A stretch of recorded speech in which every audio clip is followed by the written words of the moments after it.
मैंने आज तक अपनी एक्टिव इनकम पे कभी कॉम्प्रोमाइज नहीं किया। ऐसा नहीं मैंने जॉब छोड़ के ट्रेडिंग करी हो या जॉब छोड़ के इन्वेस्टमेंट करी हो, पर इस इन्वेस्टमेंट ने मेरी जॉब छुड़वा दी। सी, लॉ ऑफ अट्रैक्शन जो है ना, वो एक इंग्लिश कॉन्सेप्ट नहीं है, वो हमारे शास्त्रों का कॉन्सेप्ट है।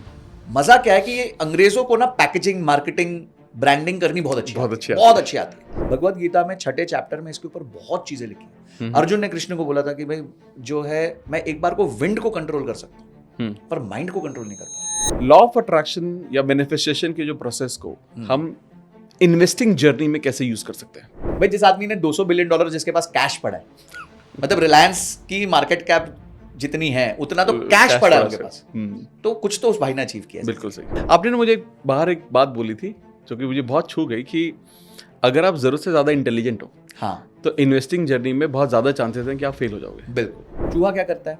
आता है, कुतरता है, चला जाता है, आता है, कुतरता है, चला जाता है, आता है, कुतरता चला जाता है, फिर एक दिन एक जाल में फंस जाता है और जाल में फंस के मर जाता है। ठीक है, ये आम ट्रेडर की जिंदगी। एक को किसी ने इनको पूछा कि भाई आप ट्रेडिंग किससे सीखते हो, तो बोलते मैं टोनी रॉबिन्स से सीखता हूँ। टोनी रॉबिन्स को थोड़ी आती है ट्रेडिंग, है वो तो माइंड कोच है, वो तो NLP करता है, माइंडसेट पे काम करता है। बोलते वही करना है। हेनरी फोर्ड ने एक बात कही थी कि you think you can do it and you think you can't do it, in both the cases you are always right. Wow, yes. Gratitude plays a very big role. If you start thanking God for everything you have, God will give you more. जब इतना ज्यादा market uncertain है तो उस दौरान positive mindset को कैसे रखा जाए? आप डॉक्टर बनने में 5 साल लगता है, हाँ। 5 साल बाद आप 16 घंटे काम करते हो तो आपको 20,000 रुपए महीना मिलता है। तो यार स्टॉक मार्केट से क्या नाराजगी है? यहाँ आपको चाहिए मैं 3 दिन में सीख लूं, चौथे दिन आऊं और मैं दिन का 20,000 कमाऊं। यार कैसे पॉसिबल है यार? एक फ्रेशर बंदा है, नया बंदा है, वो अपनी इन्वेस्टिंग की जर्नी शुरू करना चाहता है, तो आप उसको क्या सलाह देंगे? उसका रोड मैप लाइफ का क्या होना चाहिए या इन्वेस्टिंग का क्या होना चाहिए? Hello guys, my name is Amit Kumar और आज हमारे पॉडकास्ट पे कुछ अलग होने वाला है। बहुत सारे लोगों ने बोला था कि लॉ ऑफ अट्रैक्शन की जर्नी को ट्रेडिंग, इन्वेस्टिंग या पैसे ज्यादा कमाने के लिए कैसे यूज किया जा सकता है। तो उसके लिए आज हमारे पॉडकास्ट पे एक बहुत ही बड़े एक्सपर्ट हैं, संजय जी, जिन्होंने एक, आप कह सकते हैं कि हर कोई ये सोचता है कि मैं अपनी लाइफ में फाइनेंशियल इंडिपेंडेंस अचीव करूंगा before 40। He is the person जिसने वो अचीव कर लिया और वो सारे secret, trading secret, stock market के सीक्रेट, SIP के सीक्रेट, इन्वेस्टिंग के सीक्रेट, वो सारे के सारे शेयर करने वाले हैं ताकि लॉ ऑफ अट्रैक्शन को अपनी लाइफ में इंप्लीमेंट करके हम भी वो सारी की सारी चीजें अचीव कर पाए। तो संजय जी, आपका बहुत बहुत स्वागत है। Thank you so much. मैं इतना खुश हूं आज कि मैं आपको बता रहा हूं कि मैं हमेशा से, बहुत सारे लोग मुझे सवाल करते थे कि यार क्या लॉ ऑफ अट्रैक्शन का यूज करके मैं अपनी इन्वेस्टिंग की जर्नी को मल्टीप्लाई कर सकता हूं या पैसे कमा सकता हूं। तो मुझे कोई सही बंदा नहीं मिल रहा था जो इस बारे में बात कर पाए। और जब मैंने आपके कुछ पॉडकास्ट देखे तो मुझे लगा कि यार आपसे बेहतर कोई इंसान नहीं हो सकता जो इस बारे में अपनी पूरी नॉलेज को शेयर करने के लिए तैयार है। चलो, आई ट्राई टू जस्टिफाई जो आपने सोचा है कि आपको जितना पॉसिबल होगा इस लॉ ऑफ अट्रैक्शन और ट्रेडिंग, इन्वेस्टिंग जो जर्नी है लाइफ में लोगों की, उसके साथ मैरी करके कैसे अच्छा रिजल्ट पाया जा सकता है। Amazing, thank you so much, thank you so much. तो हम शुरुआत करते हैं। पहले मैं आपके बारे में और जानना चाहता हूं ताकि ऑडियंस को भी आपके बारे में, आपकी जर्नी के बारे में पता चले कि आप how you got into it from the beginning की अगर हम बात कर सकते हैं तो बेसिकली मैं श्री गंगानगर करके एक जगह है राजस्थान में, वहाँ मेरा बर्थ हुआ था। मेरे फादर जो हैं वो पहले एक बिजनेस फैमिली में थे, but then he decided to not continue business. तो उन्होंने अच्छी पढ़ाई करी, वेरी हाईली एजुकेटेड जेंटलमैन, और उन्होंने BSc करी, MSc करी, टॉपर रहे, और उसके बाद 1979 में ONGC ज्वाइन कर लिया। ONGC में जो है रोटेशनल जॉब्स होते हैं, आपको शिफ्ट करते रहना पड़ता है। तो शुरुआत हुई बड़ौदा से, और बड़ौदा के बाद आसाम, एंड 1991 में हम आसाम से मुंबई आ गए थे। तो मुंबई आए तो सपनों का शहर है मुंबई, और फिर मेरी पूरी पढ़ाई वहाँ पे हुई। मैंने वहाँ पे अपनी स्कूलिंग करी, अपने इंजीनियरिंग करी, MBA इन फाइनेंस करी वेलिंगकर से, और वहीं पे मेरा जॉब करियर स्टार्ट हुआ। और करीबन 1991 से 2013 तक मैं 22-23 साल जो है मुंबई में ही रहा। अच्छा। और फिर मैं दिल्ली शिफ्ट कर गया 2013 एंड 14 बिगनिंग में, और तब से फिर अप्रॉक्सीमेटली यही हूँ, बीच में 1-2 साल नहीं था, पर लास्ट 10 ईयर्स में दिल्ली में रहा हूँ। तो मेरी जो पर्सनल जर्नी इसमें रही है वो ये रही है कि मेरे फादर का बहुत इन्फ्लुएंस रहा है मेरी पूरी जर्नी में। okay. और इन्फ्लुएंस ऐसे रहा है कि पहली चीज़ तो वो मैथ्स में बहुत अच्छे हैं, तो उनका ये फोकस रहता था कि मैं भी मैथ्स में अच्छा हूँ। तो वो कभी पिटाई खा के, कभी डांट खा के, कभी अब खुद से, पर मैथ्स में अच्छे हो गए। तो नंबर्स के साथ एक बहुत अलग व्यवहार हुआ हमारा। उसके बाद फिर बहुत सारी वो लर्निंग्स देते थे लाइफ की, तो उसके चलते हमने 12th में मैंने बहुत अच्छा स्कोर किया। मेरा PCM का स्कोर 98% था। वाह। तो एंड आई वाज 194th इन मुंबई। मेरा रैंक, बॉम्बे रैंक वाज 194, तो I could get into the best private engineering college of Bombay at that time. और जो मेरा एक एम था, ड्रीम था कि यार मैं इस कॉलेज में पढ़ना चाहता हूँ, क्योंकि वो मेरे घर से 600 मीटर दूर था। और वो बेस्ट प्राइवेट इंजीनियरिंग कॉलेज था, DJ Sanghvi college of engineering. तो बड़ा अच्छा लगता था कि 600 मीटर दूर आपका इंजीनियरिंग कॉलेज, नहीं तो लोगों को बेचारों को कूचे में जाना पड़ता है, हॉस्टल में रहना पड़ता है, बट मेरे लिए it was just walk away. मतलब लेक्चर चालू होता था तो तब मोबाइल्स नए नए आए थे, तो फ्रेंड्स SMS करते थे, भाई लेक्चर चालू हो गया, तो मैं घर से निकल के जाता था। So that was what happened there. And उसके बाद इन्वेस्टिंग जर्नी में पापा का बहुत बड़ा इन्फ्लुएंस ऐसे रहा कि उन्होंने मुझसे बहुत क्लरिकल काम कराया। तो क्लरिकल काम का मतलब हो गया, एक तब है ना डिविडेंड्स के चेक आते थे, एक फोलियो होता था, एक चेक होता था। तो फोलियो में डिस्क्रिप्शन होता था, फिर चेक में अमाउंट होता था। तो मैं एक 40 रुपए का चेक हुआ, 70 रुपए का चेक हुआ, 200 रुपए का चेक हुआ, जाके बैंक में डिपॉजिट करता था। तो वो पेन स्लिप भरना, उसके फोलियो भरना, उस पर स्टैंप लेना, ये सारी चीजें मैंने क्लरिकल काम करके सीखी। फिर पहले डीमैट में जब सेटलमेंट होते थे, जो लोग भाई शेयर करते थे, सेल करते थे शेयर, तो आज जैसा नहीं होता था कि अचानक से इमीडिएटली हो गया T+1 T+2।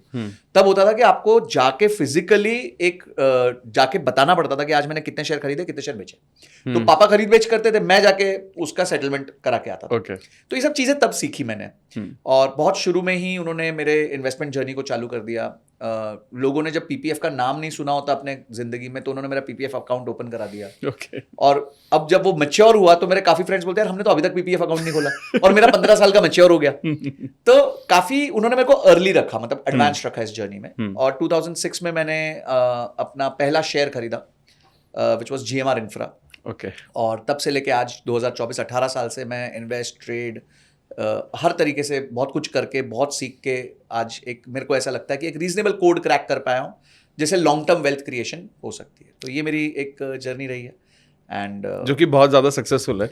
हाँ, मुझे लगता है बहुत ज्यादा नहीं कहूंगा, बट मैं कहूंगा कि लीस्ट एफर्ट में गुड रिटर्न्स है। देखिए क्या होता है, रिटर्न्स को सिर्फ आप इससे मेजर नहीं कर सकते कि आप रिटर्न्स कितने कमा रहे हो। Correct. आप एफर्ट कितना डाल रहे हो उस रिटर्न्स के लिए, वो भी एक मायने रखता है चीज। तो मैंने आज तक अपनी एक्टिव इनकम पे कभी कॉम्प्रोमाइज नहीं किया। ऐसा नहीं मैंने जॉब छोड़ के ट्रेडिंग करी हो या जॉब छोड़ के इन्वेस्टमेंट करी हो, पर इस इन्वेस्टमेंट ने मेरी जॉब छुड़वा दी।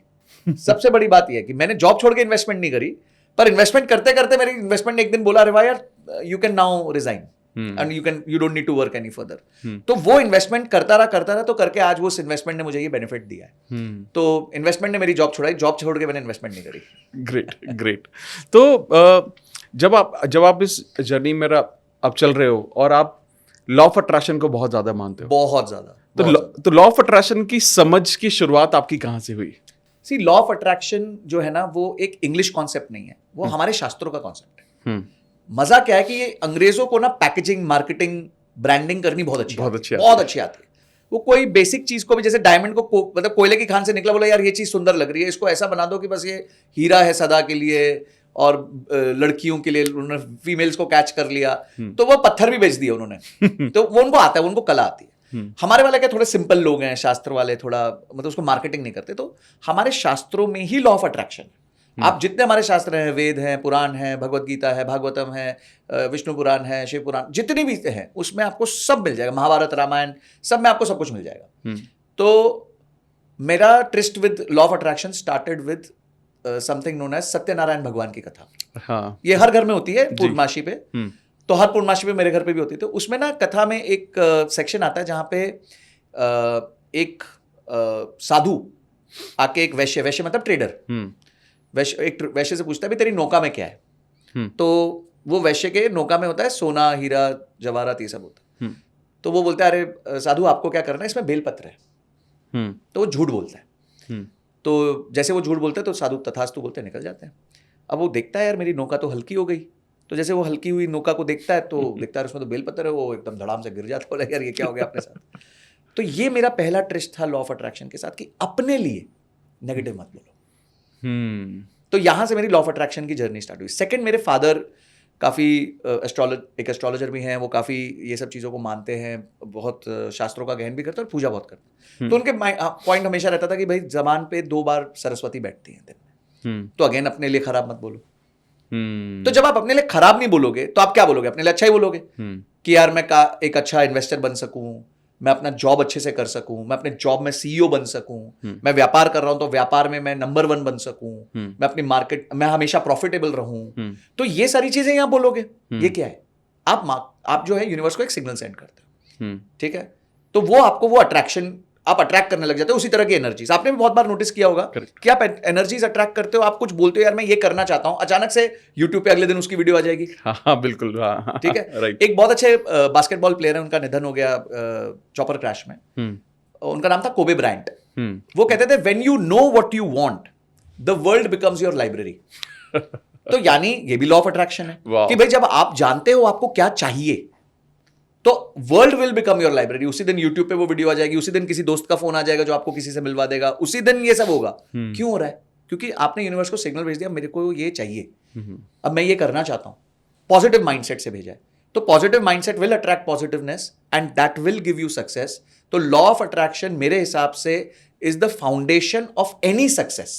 एनी सक्सेस, आप ट्रेडिंग छोड़ो, इन्वेस्टिंग छोड़ो, बिजनेस छोड़ो, पर्सनल लाइफ छोड़ो, पर्सनल रिलेशनशिप गोल्स छोड़ो, हर चीज में जो लोग क्रिप करते रहते हैं उनको कुछ नहीं मिलता।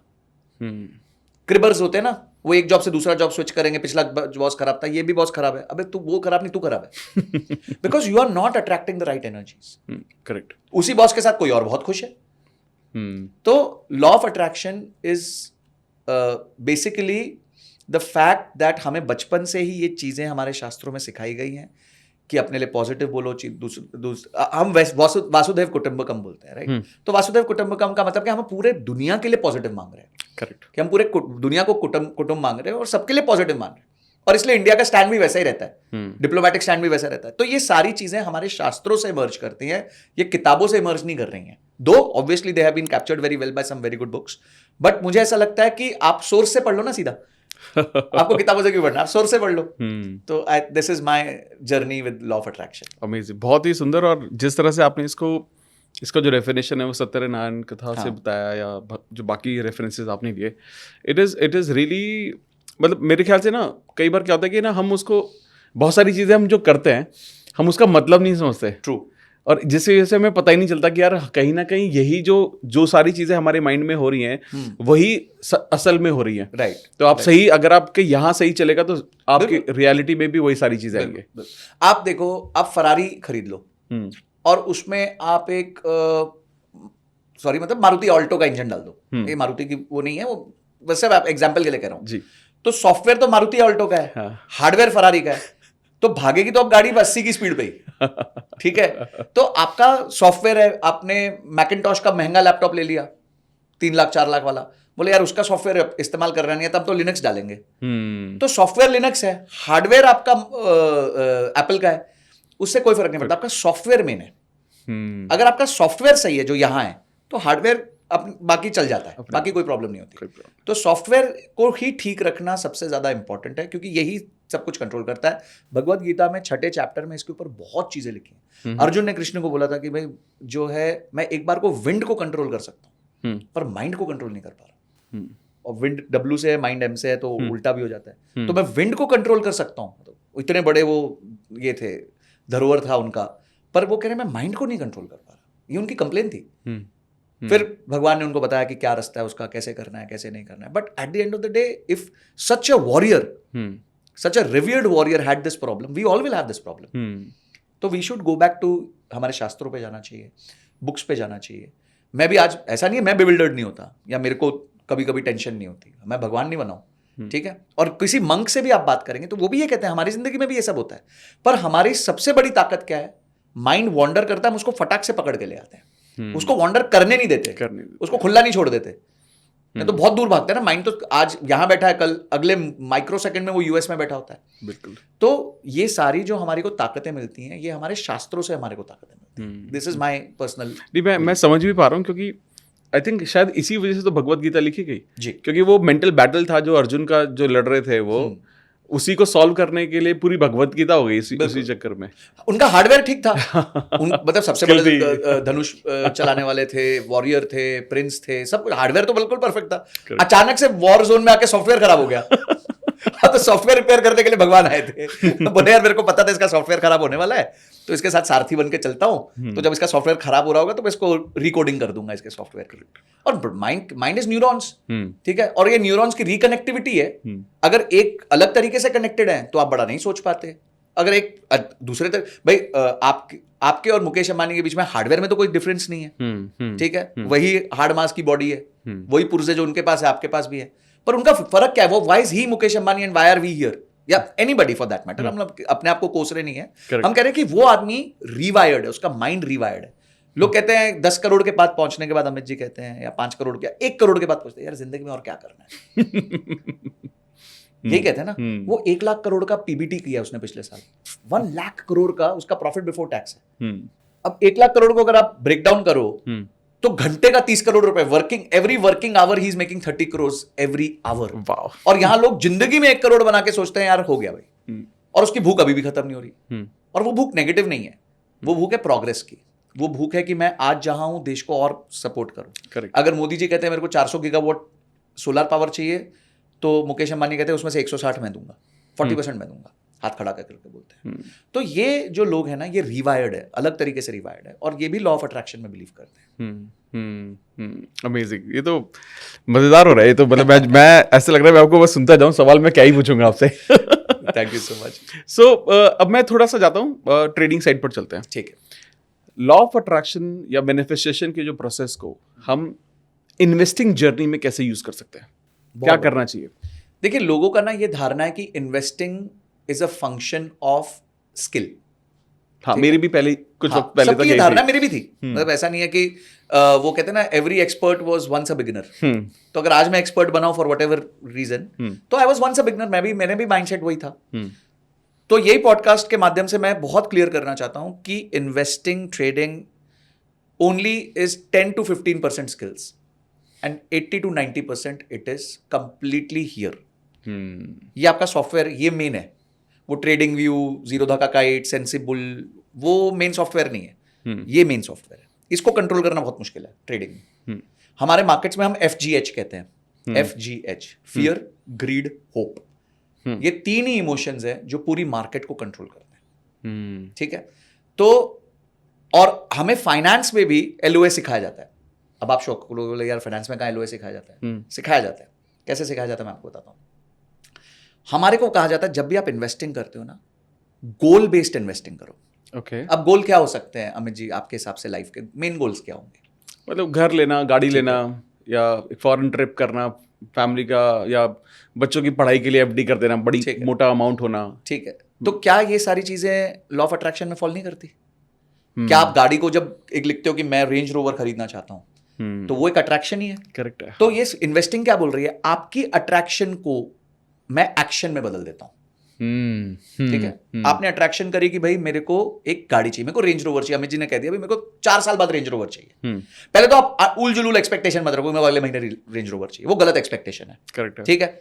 फिर आप बोलोगे अब मैंने तो अट्रैक्शन भी डाल दी और मेरे को कुछ मिला नहीं। अरे ऐसे कैसे मिल जाएगा यार? तुम बोलोगे आज खड़े हुए बोले अगले महीने तुम्हारे को रेंज रोवर चाहिए। हाँ, एक सीमित गोल होता है, 3, 4, 5 साल में आपने बोला कि मैंने को एक रेंज रोवर चाहिए। रेंज रोवर 1.5 करोड़ की गाड़ी है, तो अब मेरे को 1.5 करोड़ की प्लानिंग करनी है। तो इन्वेस्टमेंट जर्नी बताती है कि हाँ भाई अब ये अट्रैक्शन को अचीव करने के लिए मैं आपको बताता हूं क्या करना है। SIP करनी है, इन्वेस्टमेंट करनी है, कितने % रिटर्न्स चाहिए, कौन से प्रोडक्ट ने कितना % रिटर्न दिया है, अगर आपको ज्यादा रिटर्न्स चाहिए तो ज्यादा रिस्क लेना पड़ेगा। ठीक है। तो ये जो हमारे को फाइनेंस सिखाया जाता था, ये हमेशा गोल बेस्ड फाइनेंस सिखाया जाता था। गोल्स क्या है? गाड़ी खरीदनी है, शादी करनी है, हाँ, बच्चों को अच्छे स्कूल में डालना है। ये भी एक अट्रैक्शन होता है। एक माँ बाप का रहता है ना यार मेरा बच्चा बेस्ट स्कूल में जाए, वो भी एक अट्रैक्शन है, लॉ ऑफ अट्रैक्शन है। आपने उसके बाद तय किया कि आपकी रिटायरमेंट बहुत अच्छी होनी चाहिए, हाँ, क्योंकि आप चाहते हो कि मैं जिंदगी भर काम करूं, तो ऐसा ना हो कि 60 की उम्र में मैं रियलाइज करूं कि अभी और जिंदगी भर काम करना है। तो वॉरेन बफेट ये कहते हैं ना कि if you don't know how to make money while you sleep, you will die working.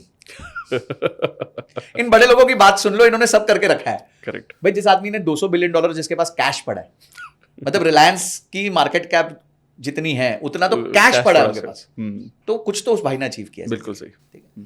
तो आई थिंक जो हमें फाइनेंस में सिखाया जाता है वो गोल बेस्ड इन्वेस्टिंग ही सिखाया जाता है। तो सबसे पहले मनी का ना पर्पस डिफाइन होना चाहिए। मनी बिना पर्पस के ना गलत हो जाता है। ठीक है। फिर वो गलत चीजों में जाता है जो उस पैसे को खराब करता है। आप पर्पस दे दो पैसे को। मैं काफी लोगों को कोच करता हूँ ट्रेडिंग में, तो मैं उनको यही बोलता हूँ, सबसे पहले चीज बोलता हूँ कि ये पैसे से करोगे क्या। तो कोई बोलता है मैं अपने बेटे की फीस भरूंगा, तो अब है ना उसके पैसे को पर्पस मिल गया, अब वो उस पैसे के साथ गलत नहीं करेगा। क्योंकि ट्रेडिंग कैपिटल के साथ मिस्टेक करना बहुत ईजी है, ठीक है, क्योंकि माइंड का गेम है। अब जैसे ही मैंने पर्पस दे दिया पैसे को, जैसे हम लॉ ऑफ अट्रैक्शन कह सकते हैं, करेक्ट है। बेटे की फीस भर रहा हूँ, बिजली का बिल भरना चाहता हूँ, घर का किराया भरना चाहता हूँ, क्योंकि ये पैसिव इनकम है, मंथली आएगी, ठीक है, ट्रेडिंग की बात कर रहा हूँ मैं। तो मैं क्या कहते हैं, अपने घर का किराया भरना चाहता हूँ, मेरी ईएमआई नॉक ऑफ करना चाहता हूँ, ठीक है, मैं एक नई गाड़ी लेना चाहता हूँ जिसकी ईएमआई मैं इससे देना चाहता हूँ, या एग्जिस्टिंग को ईएमआई को नॉक ऑफ करना चाहता हूँ, मैं इसको जोड़ के 4 महीने बाद एक आईफोन लेना चाहता हूँ, तो ये मैं एक स्कूटी लेना चाहता हूँ। मैं ये बंदे को बोलता हूँ तुम्हारे को एक गोल लिखना है अपने इस पैसिव इनकम के सामने, गोल लिख दो, फिर उस पैसे का अब्यूज नहीं होता। करेक्ट। नहीं तो जैसे वो पैसा आवारा बन जाता है कि आगे आप करोगे उस पैसे का, चल एक काम करता हूँ यार, दोस्तों को बुलाता हूँ, पार्टी पे चला जाता हूँ, 10,000 रुपये फूक दिए, चले गए कोई अच्छे रेस्टोरेंट में दिल्ली विल्ली में, तो 10,000 रुपये फूक दिए, फिर खुशी नहीं होती यार कि मैंने इतनी ट्रेडिंग करी, पैसा आया, वो तो सिर्फ रेस्टोरेंट का बिल भरने में चला गया। अरे तुमने पर्पस ही नहीं दिया पैसे को भाई, पर्पस दो ना पैसे को। अब जैसे मैंने एक ट्रेडिंग करी, तो मैंने कहा कि यार मेरे को इतना प्रॉफिट करना है अगले 2 महीने में, मेरे बेटे को एक बहुत अच्छा कंप्यूटर चाहिए क्योंकि वो हाई एंड गेमिंग करता है, तो वो कंप्यूटर 3-3.5 लाख का आएगा। तो मुझे अगले 2 से 3 महीने में ट्रेडिंग करके इतना प्रॉफिट करना है कि मैं उसके बर्थडे पे, उसका 14 जुलाई को बर्थडे, मैं चाहता हूं कि मैं उसको 14 जुलाई को वो 3-3.5 लाख का बोले हाथ रखे और मैं उसको वो कंप्यूटर दे सकूं।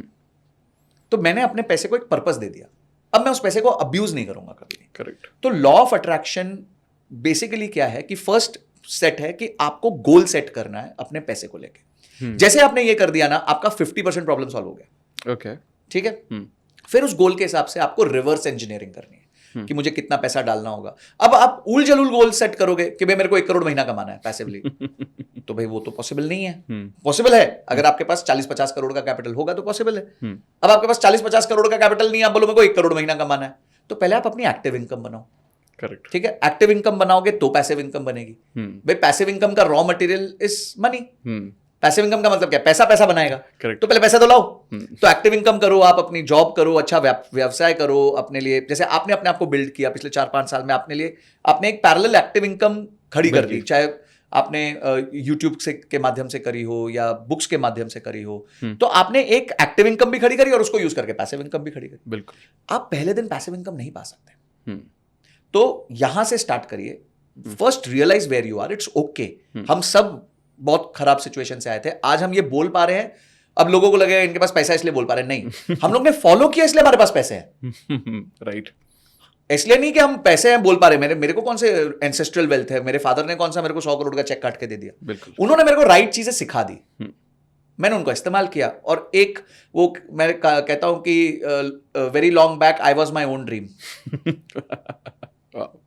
कि भाई मैंने सोचा था कि शायद मैं 40 की उम्र में रिटायर हो जाऊंगा, तो मैं ही अपना ड्रीम था और मैंने वो अचीव कर लिया। तो आज उस बात की खुशी भी है कि हमने अचीव किया है। पर वो फैक्टर्स जो हैं, वो जो यूनिवर्स ने हमारे लिए काम किया है, हमने नहीं काम किया। अब जैसे 2020 का मैं आपको एक एग्जांपल देता हूं। मार्केट क्रैश हुई, मेरी एसआईपी चल रही 2013-14 से, ठीक है। तो आप सोचो 6-7 साल की एसआईपी करी हुई नेगेटिव हो गई, मतलब जितना तब तक कैपिटल जमा हुआ था वो सारा गिर गया, खत्म हो गया। ठीक है, इस टाइम पे लोगों में क्या होगा, फटाक से सेल करना चालू करें, निकल जाओ निकल जाओ, बाहर निकलो, इसमें से बाहर निकलो। मैंने कुछ नहीं, मैंने अपनी एसआईपी डबल कर दी, ठीक, क्योंकि मैंने वॉरेन बुफे की सुन ली कि when people are afraid you should be greedy. Simple बात कहता है वो आदमी। तो मतलब यार ये तो सारे डरे हुए हैं, अपने टाइम मांगे ग्रीडी बनने का, तो ग्रीडी बना। अपन ने X रुपीस डालते थे एसआईपी, हमने 2X कर दी। मेरी वाइफ तक ने बोला अरे ये क्या कर रहे हो तुम, मैंने तू चिंता मत कर, and today I am reaping the benefits. तो ये मैंने तो कोई बहुत इंटेलिजेंट काम नहीं किया, मैंने तो एक अच्छे आदमी की सुन ली। जो किताब आपके लिए भी अवेलेबल है, मेरे लिए भी अवेलेबल है। ऐसा तो है नहीं कि उसने मेरे को एक नोट लिख के भेजा था वॉरेन बुफे ने कि संजय अब तू खरीद ले, ये कर लेना। उसे तो सबको लिख के भेजा है, आप किताब पढ़ो, उसको एक्शन में डालो। तो इन्फॉर्मेशन को सिर्फ इन्फॉर्मेशन तक मत रहने दो, उसको एक्शन में कन्वर्ट करोगे तो आपके अफर्मेशंस अचीव होंगी लाइफ में। सो फाइनेंस में गोल बेस्ड इन्वेस्टिंग ही करना होता है। गोल सेट करो, पैसे को पर्पस दो, पैसा should have a purpose, and then create a journey to achieve that. And then उसमें लर्निंग्स लेनी है, आपको एसआईपी सीखना है, आपको म्यूचुअल फंड सीखना है, आपको स्टॉक सीखना है, आपको ट्रेडिंग सीखना है, तो वो तो रिसोर्सेज दुनिया में अवेलेबल है, वो आपके लिए भी है, मेरे लिए भी है। पर ये सब तो करो पहले। करेक्ट। आपने ना मुझे बाहर एक बात बोली थी जो कि मुझे बहुत छू गई कि अगर आप ज़रूरत से ज़्यादा इंटेलिजेंट हो हाँ, तो इन्वेस्टिंग जर्नी में बहुत ज़्यादा चांसेस हैं कि आप फेल हो जाओगे। इसको आप थोड़ा सा प्लीज़ बताइए ना। देखिए इन्वेस्टिंग जो है ना वो एक्चुअली फूलिश काम है। हम्म, ठीक है, एक ही चीज चाहिए होती है उसमें, वो है परसिस्टेंस। हम्म, ठीक है, इसके मैं आपको एग्जांपल्स दूंगा बहुत जबरदस्त। परसिस्टेंस का मतलब क्या है? जैसे चार्ली मंगर जो इनके पार्टनर होते थे, उनका निधन हो गया पिछले साल, वॉरेन बफे, वो एक बात कहते थे कि first rule of compounding is don't disturb it. यानी कि जो चल रहा है, जो कंपाउंड हो रहा है, उसको छुओ मत। ठीक है, अचानक से तुम्हें लगा कि अब टाइम आ गया मैं निकाल लूं, तो आपने निकाल लिया, अरे पता चला उसके बाद वो 2x हो गया। अच्छा, आपका बहुत गिर गया, अब निकाल लूं, अब अचानक से उसने यू टर्न मार लिया। ठीक है, तो अभी कंपाउंडिंग हो रही है ना, उसको चलने दो। ज्यादा नहीं कमाना, ज्यादा देर कमाना है। मैं हमेशा अपने लेसन्स में भी यही बोलता हूं, ज्यादा मत कमाओ, ज्यादा देर कमाओ, क्योंकि ज्यादा देर कमाने का मैजिक ही अलग है। ठीक है, तो अगर मैंने क्या किया था 2008 में एक SIP करी, जब मैंने नया नया जॉब ज्वाइन किया, तब SIP इतनी इजी नहीं होती थी कि आपके पास एक ऐप है, फटक से गए, ग्रो में गए या फिर जीरोधा में गए या गए। तब है ना, एक बैंकर आता था, वो बैंकर हमारे से फॉर्म भरवाता था, फॉर्म भरवा के नैश साइन कराता था, एक चेक लेता था, पता है 10 तरीके चीजें जो आज सब ऑनलाइन हो गया। करेक्ट। ठीक है, मैंने 2 SIP करी, उसमें से एक में बैंक का कुछ इशू आ गया, HDFC में को आज भी आता है, रिलायंस की थी कि HDFC की थी, तब क्यों की थी ELSS, क्योंकि हमारे को वो 80C में पैसा बचाना होता था, तो कर देते। तो क्योंकि सब हमने बुक्स में सीखा था, अब प्रैक्टिकल जर्नी स्टार्ट हो रही थी, तो उसमें से एक SIP बंद हो गई ऑटोमेटिकली फॉर सम रीजन, शायद वो नैश ठीक से नहीं लगा, उसमें 2000 रुपये ही गए, और दूसरी वाली 2000 वाली चलती रही 2000। अच्छा, 13-14 में एक बार मैंने बाय चांस उनका फिजिकल वो आता था हर महीने अकाउंट स्टेटमेंट, तो वो देखा। अब 2013-14 तक मैंने उसमें पैसे डाल दिए होंगे करीबन समझो 1,20,000, 5 साल में 24,000 रुपये साल का करके, और वो वैल्यू हो गई थी उसकी करीबन 2.25 लाख रुपए। मैंने बोला यार मैंने कोई दिमाग नहीं लगाया। अच्छा, मेरे को एक्सेल आता था, मैंने फटफट रिटर्न्स ढूंढने, मैं लगा ये तो 19% रिटर्न है साल का, FD 6-7% देती है। मैंने ना मैंने दिमाग लगाया, ना मेरे को पता है मेरा पैसा कट रहा था, और यहाँ देखो यार पैसा डबल होके आ गया। तब मैंने तय कर लिया कहीं दिमाग लगाने की जरूरत नहीं, कोई स्टॉक्स खरीदने की जरूरत नहीं डायरेक्टली, क्योंकि मैं मॉनिटर नहीं कर सकता, मैं रोज का कर नहीं सकता, and fund managers are better equipped than me to take decisions. तो मैंने बोला फूलिश काम करो, एक दिन तय करो, महीने में 4 दिन तय करो, अगर मुझे 20,000 रुपये महीना डालना तो 5-5 हज़ार इन सारे दिनों में डाल के SIP कर दो। दोज SIPs फ्रॉम 2013, 14 और 15 के आसपास से जब से स्टार्ट करी है टिल टुडे, आज 2024 हो गई, 10 साल हो गए, have given me an average return of more than 20% per annum. ना मैंने उसमें दिमाग लगाया, ना मैंने कुछ किया, मैं सिर्फ अपना स्टेप अप करता रहा, हर साल 10-15% बढ़ाता रहा, जैसे जैसे आमदनी बढ़ी वैसे वैसे मैंने इसको स्टेप अप कर दिया। And one day that money showed me कि बॉस अब तुम्हें जरूरत नहीं है काम करने की, तुम हो गए इनफ, अब तुम्हारी जिंदगी निकाल दूंगा मैं, तुम्हारी क्या तुम्हारे बच्चे की भी जिंदगी निकाल दूंगा मैं। तो हमने डिसाइड कर दिया टू हैंग आवर बूट्स, और हम हो गए फाइनेंशियली फ्री। अब आपको लगेगा this is too simple Amit ji, आपको नहीं लग रहा है too simple, but the fact is it is too simple. तो इससे तो मुझे एक्चुअली में बहुत ज़्यादा अच्छे से समझ में आ गया कि लॉ ऑफ अट्रैक्शन या मैनिफेस्टेशन या अपने माइंड की पावर को यूज़ करके मैं फाइनेंशियली ग्रो करने में कैसे कैसे मदद कर सकता हूँ, और बहुत from a trading and investing point of view, जो कि बहुत टेक्निकल है अपने आप में। बिल्कुल, एंड दिल से मैं बोल रहा हूँ thank you so much for this, क्योंकि ना ये इस वाले जो पार्ट के लिए ना पूरी मतलब बहुत लोग वेट कर रहे होंगे कि कोई आएगा और इस बारे में बताएगा। जी जी। अब मैं अगला क्वेश्चन आपसे ये करता हूँ कि कहीं ना कहीं इन सब चीज़ों में हर इंसान का माइंडसेट का बड़ा इंपॉर्टेंट रोल है जी। जैसे आपने कहा कि परसिस्टेंस चाहिए, अब ये तो माइंडसेट से ही आएगा, ठीक है, पेशेंस से ही आएगा, कंसिस्टेंसी से भी आएगा, और उसे अपनी जो लालसाएं हैं हाँ, उसको रोकना पड़ेगा। तो इस पर थोड़ा सा आप रोशनी डालिए कि माइंडसेट को कैसे बिल्ड करें, सो दैट एक्चुअली माइंडसेट कितना इंपॉर्टेंट है इन सब चीज़ों को करने के लिए। सी माइंडसेट ही इंपॉर्टेंट है, और मैं ऐसे रैंडम स्टेटमेंट नहीं दूंगा, केस स्टडीज के साथ दूंगा। ओके, ठीक है, बहुत सारी केस स्टडीज दूंगा। देखिए, हम या तो चूहा बन सकते हैं या शेर बन सकते हैं। हाँ। चूहा क्या करता है? आता है, कुतरता है, चला जाता है, आता है, कुतरता है, चला जाता है, आता है, कुतरता चला जाता है, फिर एक दिन एक जाल में फंस जाता है और जाल में फंस के मर जाता है। ठीक है, ये आम ट्रेडर की जिंदगी है। वाह। ठीक है, वो क्या करता है, एक कोई यंग बच्चा आएगा, उसने कोई अच्छे इंस्टाग्रामर को देख लिया, उसने वहां पे पैसे की गड्डी रखी हुई है, 6 उसके सामने स्क्रीन है, और वो अलग से वहां बताता है भाई मैं फरारी चला रहा हूँ दुबई जाके, जो वाह। भाड़े पे मिल जाती है, यही हो रहा है। ठीक है, और लास्ट में मेरा कोर्स खरीद लो। कोर्स बेचना, कोर्स खरीदना गलत नहीं है, पहली चीज। पूरी दुनिया ये कर रही है, एजुकेशन बिकता है, आईआईएम में भी बिकता है, आईआईटी में भी बिकता है, आईआईटी के बाद भी 7,000 लोगों को नौकरी नहीं मिल रही है। तो education selling is not wrong, because हम लोग भी वो करके आए ना भाई। आप भी पढ़े लिखे हैं, आपने भी अपनी इंजीनियरिंग करी, मैंने भी अपनी इंजीनियरिंग करी, तो हमने पैसा दिया एक इंस्टीट्यूशन को जिसने आज हमारे को खड़ा करने में मदद करी है। हम ये नहीं कह सकते यार इंजीनियरिंग में कुछ सीखा नहीं, वो 4 साल ने बहुत धोया, वाइवा लिए, प्रेशर सीखा, मतलब ह्यूमन बना दिया हमारे को। करेक्ट है, ठीक है, बंदा बना के बंदा बना दिया। बिल्कुल सही। तो हमें ये एक चूहा माइंडसेट क्या है कि मैं जाता हूं 10,000 रुपए का कैपिटल लेता हूं, आज जाके 1,000 रुपए बना लिए, आज जाके 1,000 रुपए बना लिए, आज जाके फिर से 2,000 रुपए बना लिए, फिर दोस्तों को फोन किया, तेरे को पता है भाई आज तो 2,000 रुपए छाप लिए मैंने, 2,000 रुपए छाप लिए। वो बेचारा पूरे महीने में 20,000 रुपए कमा रहा है। दूसरा दोस्त वो सोचता है यार ये बढ़िया चीज़ है यार, ये तो कुछ करता नहीं, दिन भर बैठा रहता है स्क्रीन के सामने और 2,000 रुपए बना लेता है। तो इसी तरीके से आपकी ग्रीड जाग जाती है। ठीक है, अब ये हो गया चूहा स्ट्रैटेजी। अचानक से क्या होगा, ये चूहा एक दिन जाएगा, सामने खाना पड़ा होगा और जाएगा और वो ठक बंद होगा और ये फंस जाएगा, इसका सारा कैपिटल जीरो हो जाएगा। 10 का 10 ये कहानी है 90% से ज्यादा ट्रेडर्स की इंडिया में, क्योंकि वो चूहा माइंडसेट से चलते हैं कि रोज अपन जाके कुतर के आ जाए, चुक चुक चुक चुक करके आ जाए। Radha Kishan Damani share mindset. जिस दिन वो शेयर मार्केट में घुसे थे उनके फादर की डेथ हो चुकी थी, उनको शेयर मार्केट में आना नहीं था, उनके फादर शेयर मार्केट में ब्रोकर थे, इसलिए उनके भाई ने बोला चल भाई धंधा संभालना है, कि उनकी डेथ हो गई है। ये आदमी देखा रिंग में पागलपन चल रहा है, क्योंकि तब तो रिंग होती थी। हाँ करेक्ट, हर्षद मेहता में सबने देखा था जी। तो रिंग पहुंच गया और रिंग के बाहर खड़ा हो गया। मैं रिंग के अंदर नहीं जाऊंगा क्योंकि वहां पागलपन है, बाहर से ऑब्जर्व करूंगा। और वो ना ऐसा नहीं है रोज ट्रेड लेता था, हफ्ते में एक ट्रेड ले लेगा, 10 दिन में एक ट्रेड ले लेगा, 20 दिन में एक ट्रेड ले लेगा, पर शेर की तरह। एक बार हिरन का शिकार, बैठा रहेगा, हिरन का वेट करेगा, पूरा अपना जजमेंट लेगा कब ट्रेड लेना है, फिर एक हिरन को काटेगा, लेके आएगा, 15 दिन पूरा परिवार उसी हिरन पे मजे करेगा। ये होता है शेर। तो डिसाइड करो चूहा बनना है कि शेर बनना है। ठीक है, तो पहली चीज तो ये हो गई। अब आप बोलोगे मेरे पास कैपिटल नहीं है, मैं शेर कैसे बन सकता हूं, मैं क्या करूं, मैं क्या, कुछ नहीं, कैपिटल जमा करो एक्टिव इनकम से।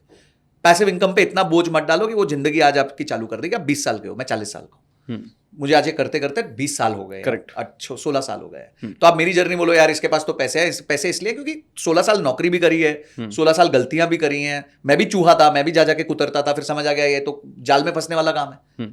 किसी दिन जाल में फंसेंगे और जिंदगी भर का जितना उतना कैपिटल था, और आप फंसे भी हो गए कई बार। हाँ? ऐसा महसूस भी होगा। बहुत बार फंसा हूं भाई। मैं आपको बताता हूं, जब मैंने पहली बार कॉल ऑप्शन लिया लाइफ में was in the year 2008 in the month of December। ठीक है, एक मेरे दोस्त थे साथ में काम करते थे, यही होता है नौकरी में मिल जाते हैं तो यार ऑप्शन खरीदते हैं, ऑप्शन खरीदते हैं, हम भी बेवकूफ़ की तरह ऑप्शन खरीदते हैं। तो 7 जनवरी 2009 को सत्यम का क्रैश हुआ। सत्यम ने डिक्लेयर किया था कि मैं बैंकरप्ट हो गया, मार्केट ऐसे गिरी परपेंडिकुलर और मेरे कॉल ऑप्शन भी परपेंडिकुलर जीरो हो गया। तो उस दिन 10-12 हज़ार रुपए लगे थे, वो मायने रखते थे मेरे लिए। करेक्ट, तनख्वाह बहुत छोटी थी उस टाइम, घर में बोलने लायक नहीं रह गया, इमोशंस पे कंट्रोल नहीं, मार्केट छोड़ के चले गए। तो अब तो आपने पिच छोड़ दी। आप पिच मत छोड़ो ना, कम कमा लो यार, ज्यादा देर कमा लो। करेक्ट, तो ज्यादा कमाने की लालसा नहीं, ज्यादा देर कमाने की लालसा करो। तो ये एक स्टोरी हो गई चूहा और शेर वाली, जैसे मैंने राधा किशन धमानी जी का एग्जाम्पल दिया। दूसरी स्टोरी है पॉल टूडर जोन्स की। ठीक है, मैं बहुत पसंद करता हूँ इस ट्रेडर को। I think he is very innovative in the way he does things. इनके 2 एग्जाम्पल्स है। एक को किसी ने इनको पूछा कि भाई आप ट्रेडिंग किससे सीखते हो, तो बोलते मैं टोनी रॉबिन्स से सीखता हूँ। टोनी रॉबिन्स को थोड़ी आती है ट्रेडिंग, है वो तो माइंड कोच है, वो तो NLP करता है, माइंडसेट पे काम करता है। बोलते वही करना है। ट्रेडिंग थोड़ी सीखने जा रहा हूँ, वहां से माइंडसेट सीखने जा रहा हूँ कि अपने आप को काम कंपोस्ट कैसे रखूं, अपने आप को अनशेकेबल कैसे बनाऊं। एक वर्ड है टोनी रॉबिन्स यूज करते हैं, अनशेकेबल। उनकी बुक भी है इस पे, किताब पे, हाँ किताब भी है। हाँ करेक्ट। तो अगर आप उस किताब को भी पढ़ लो तो आपको जिंदगी भर का भरपूर ज्ञान मिल जाएगा कि आपको अनशेकेबल बनना कैसे। बहुत क्लियरली उन्होंने लिखा है, पर आपकी मानो तो सही यार, पढ़ने के बाद एक्शन में तो डालो। भगवत गीता में ना एक ट्रेनिंग दी हुई है कि आपको स्टूडेंट कैसे बनना है। तो वो 3 वर्ड है, परिपात्रेण, परिप्रश्नेन, सेवया। ये 3 वर्ड्स है, भगवत गीता में लिखा है। परिपात्रेण मतलब सरेंडर, मैंने आपको अपना गुरु मान लिया, यानी I will now abide by what you say, तो सरेंडर। परिप्रश्नेन यानी inquire, don't question, inquire. Questioning होता है जब भगवान का है, ये क्वेश्चनिंग हो गया, डाउटिंग। हाँ ये डाउटिंग हो गया। फिर आप अट्रैक्ट कैसे करोगे यार? जिस चीज को आप डाउट करोगे अट्रैक्ट कैसे करोगे? बिल्कुल सही। आप भी यही बोलोगे कि डाउट से अट्रैक्शन नहीं आता जी। तो आपने परिपत्र ना, पहले आपने सरेंडर कर दिया कि ये मेरे गुरु हैं। परिप्रश्ने ना, मैंने उनको इंक्वायर किया क्योंकि मेरे मन में लालसा है। जैसे अर्जुन के मन में थी कृष्ण भगवान, तो लालसा ही पूछ रहे थे ना, जी जी। क्वेश्चनिंग थोड़ी कर रहे थे, वो तो उनकी परेशानियां थी वो पूछ रहे थे। सेवया, एक्शन। जब बोल दिया गुरु ने कि ये करना है तो फिर करो ना यार। फिर क्यों पीछे हट रहे हो? फिर क्यों उसको डाउट कर रहे हो? नहीं यार ये तो ऐसे ही बोल रहा है यार, ये तो ऐसे पैसे बना लिए इसने, पैसे बना लिए इसने, कर लिया। अरे पैसे कैसे बनाए वही तो बता रहा हूं। तो परिपत्रेण परिप्रश्नेन सेवया, फर्स्ट सरेंडर, इंक्वायर, एक्ट। तो पॉल टूडर जोन्स को पहला केस स्टडी ये था, पूछा तो उसने बोला मेरा टोनी रॉबिन्स कोच है। तो टोनी रॉबिन्स कोच है तो बहुत क्लियरली उसने मैसेज ये दे दिया कि भाई it is not about the skill, skill I already possess, मैं जानता हूं स्किल्स क्या है ट्रेडिंग के लिए, पर वो आदमी मुझे माइंडसेट सिखा रहा है। That's story number 1। सेम बंदे की story number 2 Paul Tudor Jones की, उसके एक दोस्त के साथ आर्ग्यूमेंट हो गया। दोस्त ने बोला भाई देख ऐसा है, तू ना ट्रेडर बना नहीं सकता, ट्रेडर बन के आते हैं ऊपर से। अच्छा, ओके, है ना। उसने बोला चल चैलेंज एक्सेप्टेड। तो चैलेंज एक्सेप्ट करके चैलेंज निकाला था टर्टल्स एक्सपेरिमेंट। ओके। वो सिंगापुर के आया था, तो सिंगापुर में टर्टल्स को ग्रो करते हैं, बोलते जैसे वहां टर्टल्स को ग्रो करते हैं मैं ट्रेडर्स को ग्रो करूंगा। ठीक है जी। उसने कुछ एक बैच बनाया ना, उन बंदों को ट्रेडिंग आती थी ना उन बंदों को फाइनेंस आता था। ऐसा नहीं था कि फाइनेंस आती थी ट्रेडिंग नहीं आती थी, ना फाइनेंस आता था ना ट्रेडिंग आती थी। ऐसे बंदों को इकट्ठा किया, 3 चीजें सिखाई। ठीक है। पहला सिखाया एक स्ट्रैटेजी, वन सिंगल स्ट्रैटेजी। ऐसे नहीं 25 स्ट्रैटेजी सिखाई, अच्छा, एक सिंगल स्ट्रैटेजी सिखाई। दूसरा सिखाया रिस्क मैनेजमेंट, कि जब आप कैपिटल डालते हो तो रिस्क मैनेजमेंट कैसे करते हो। आपका 100 रुपया लगाया तो आप 100 रुपया नहीं खो सकते, आप 2 रुपया, 3 रुपया, 5 रुपया अधिक से अधिक खो सकते हो, नहीं तो आप तो पिक्चर से बाहर हो जाओगे जी। और तीसरा था डिसिप्लिन, कि डिसिप्लिन से कैसे ट्रेड करना है। ठीक है। तो ये 3 चीजें सिखाई, रिजल्ट ना चौंकाने वाले थे। ये सारे टर्टल्स ने मिलकर, इनको टर्टल्स कहता था वो, $100 मिलियन से ज्यादा प्रॉफिट कर दिया 2 साल के अंदर। उसमें से एक टर्टल आज एक हेज फंड मैनेज करता है और एक टर्टल ने 19 साल की उम्र में $30 मिलियन कमा लिए। तो ये इस बात का तो प्रमाण हो गया कि आपका स्किल सेट जो है वो इतना इंपॉर्टेंट नहीं है ट्रेडिंग के लिए। आपका डिसिप्लिन, माइंडसेट बहुत इंपॉर्टेंट है ट्रेडिंग के लिए। ठीक है। तो ये माइंडसेट जो रिक्वायरमेंट है, वो माइंडसेट रिक्वायरमेंट आपको डेवलप करनी पड़ेगी, आप पहले दिन से नहीं राइट हो सकते। इसके लिए आप एक कोच ले लो, मेंटर ले लो, किताब ले लो। आपको यूट्यूब पे मैं अच्छा लगता हूं मेरे को सुन लो, अमित जी अच्छे लगता है अमित जी को सुन लो। ठीक है। टोनी रॉबिन्स अच्छा लगता है टोनी रॉबिन्स को सुन लो। और कोई आपको ट्रेडर या फिर आपको मेंटल कोच अच्छा लगता है, बहुत सारे आज अच्छे लोग हैं। मैं तो कहता हूं कि यूट्यूब को धन्यवाद है कि ऐसे लोगों को प्रमोट कर रहा है कि लोगों को ये चीजें सुननी चाहिए। हम भी किसी का पॉडकास्ट सुनते हैं, मैं भी कुछ अच्छे पॉडकास्ट फॉलो करता हूं, वहां से बहुत कुछ सीखता हूं। बिल्कुल सही। तो ये तो लर्निंग का वो है ना। हमारे देश के सबसे successful leader, 3 time CM, 3 time PM, Modi ji ने अभी रिसेंटली अपने पीएमओ में क्या कहा जब वो जीत के आए। पीएमओ मतलब उनकी खुद की टीम, कि आप तब तक प्रगति करोगे जब तक आप अपने अंदर के विद्यार्थी को जिंदा रखोगे। ठीक है। इस पे बहुत बुक्स भी लिखी गई है क्यूरियोसिटी पे, कि people who are curious make history, क्योंकि उनको बार बार लालसा होती है जीतने की, लालसा होती है जीतने की। तो इसलिए पूरा जो गेम है यहाँ पे वो स्किल सेट का नहीं है, माइंडसेट का है। और ये मैंने जो 2-3 एग्जांपल्स आपको दिए, ये प्रूव कर देता है कि ये गेम ही सिर्फ हमारा माइंडसेट का है। 100% आई कंप्लीटली एग्री। और मैं जब आपकी बात सुन रहा हूँ ना, कहीं ना कहीं मेरे भी कुछ ओल्ड बिलीफ्स बदल रहे हैं, जहां पर मैं 90% फोकस वो फाइनेंशियल स्किल को दे रहा था और 10% माइंडसेट को मान रहा था। बट ये आपके अकॉर्डिंग या जो रियलिटी रिवर्स। हाँ, मैं आपको एक और एग्जांपल देता हूँ। जब एक हाथी छोटा होता है ना, हाथी बच्चा छोटा होता है, तो उसको चेन से बांधा जाता है। हाँ। ठीक है। और वो बहुत रेजिस्ट करता है, वो मतलब तोड़ने की कोशिश करता है चेन को। यही जब हाथी मेहनत हो जाता है ना, उसको रस्सी से बांधा जाता है। ठीक है। तो क्या है ये बिलीव है ना, कि मैं बंध चुका हूं, अब मैं निकल नहीं सकता। करेक्ट। अब एक छोटी सी खूंटी से एक वो करके एक नॉर्मल रस्सी पतली सी से हाथी को वहां पे बांध दिया गया। ठीक है। क्योंकि अब हाथी को बताने वाला कोई नहीं है, ना वो खुद पढ़ सकता है, उसके सामने यूट्यूब चलाओगे फायदा नहीं है। ठीक है। और उसको बताने वाला कोई नहीं है कि तेरी ताकत क्या है, भाई ये तो बहुत छोटी सी चीज है। क्यों? क्योंकि बचपन से जब उसको चेन डाली जा रही थी, जब वो रेजिस्ट कर रहा था, तब वो नहीं तोड़ पाया उस चेन को।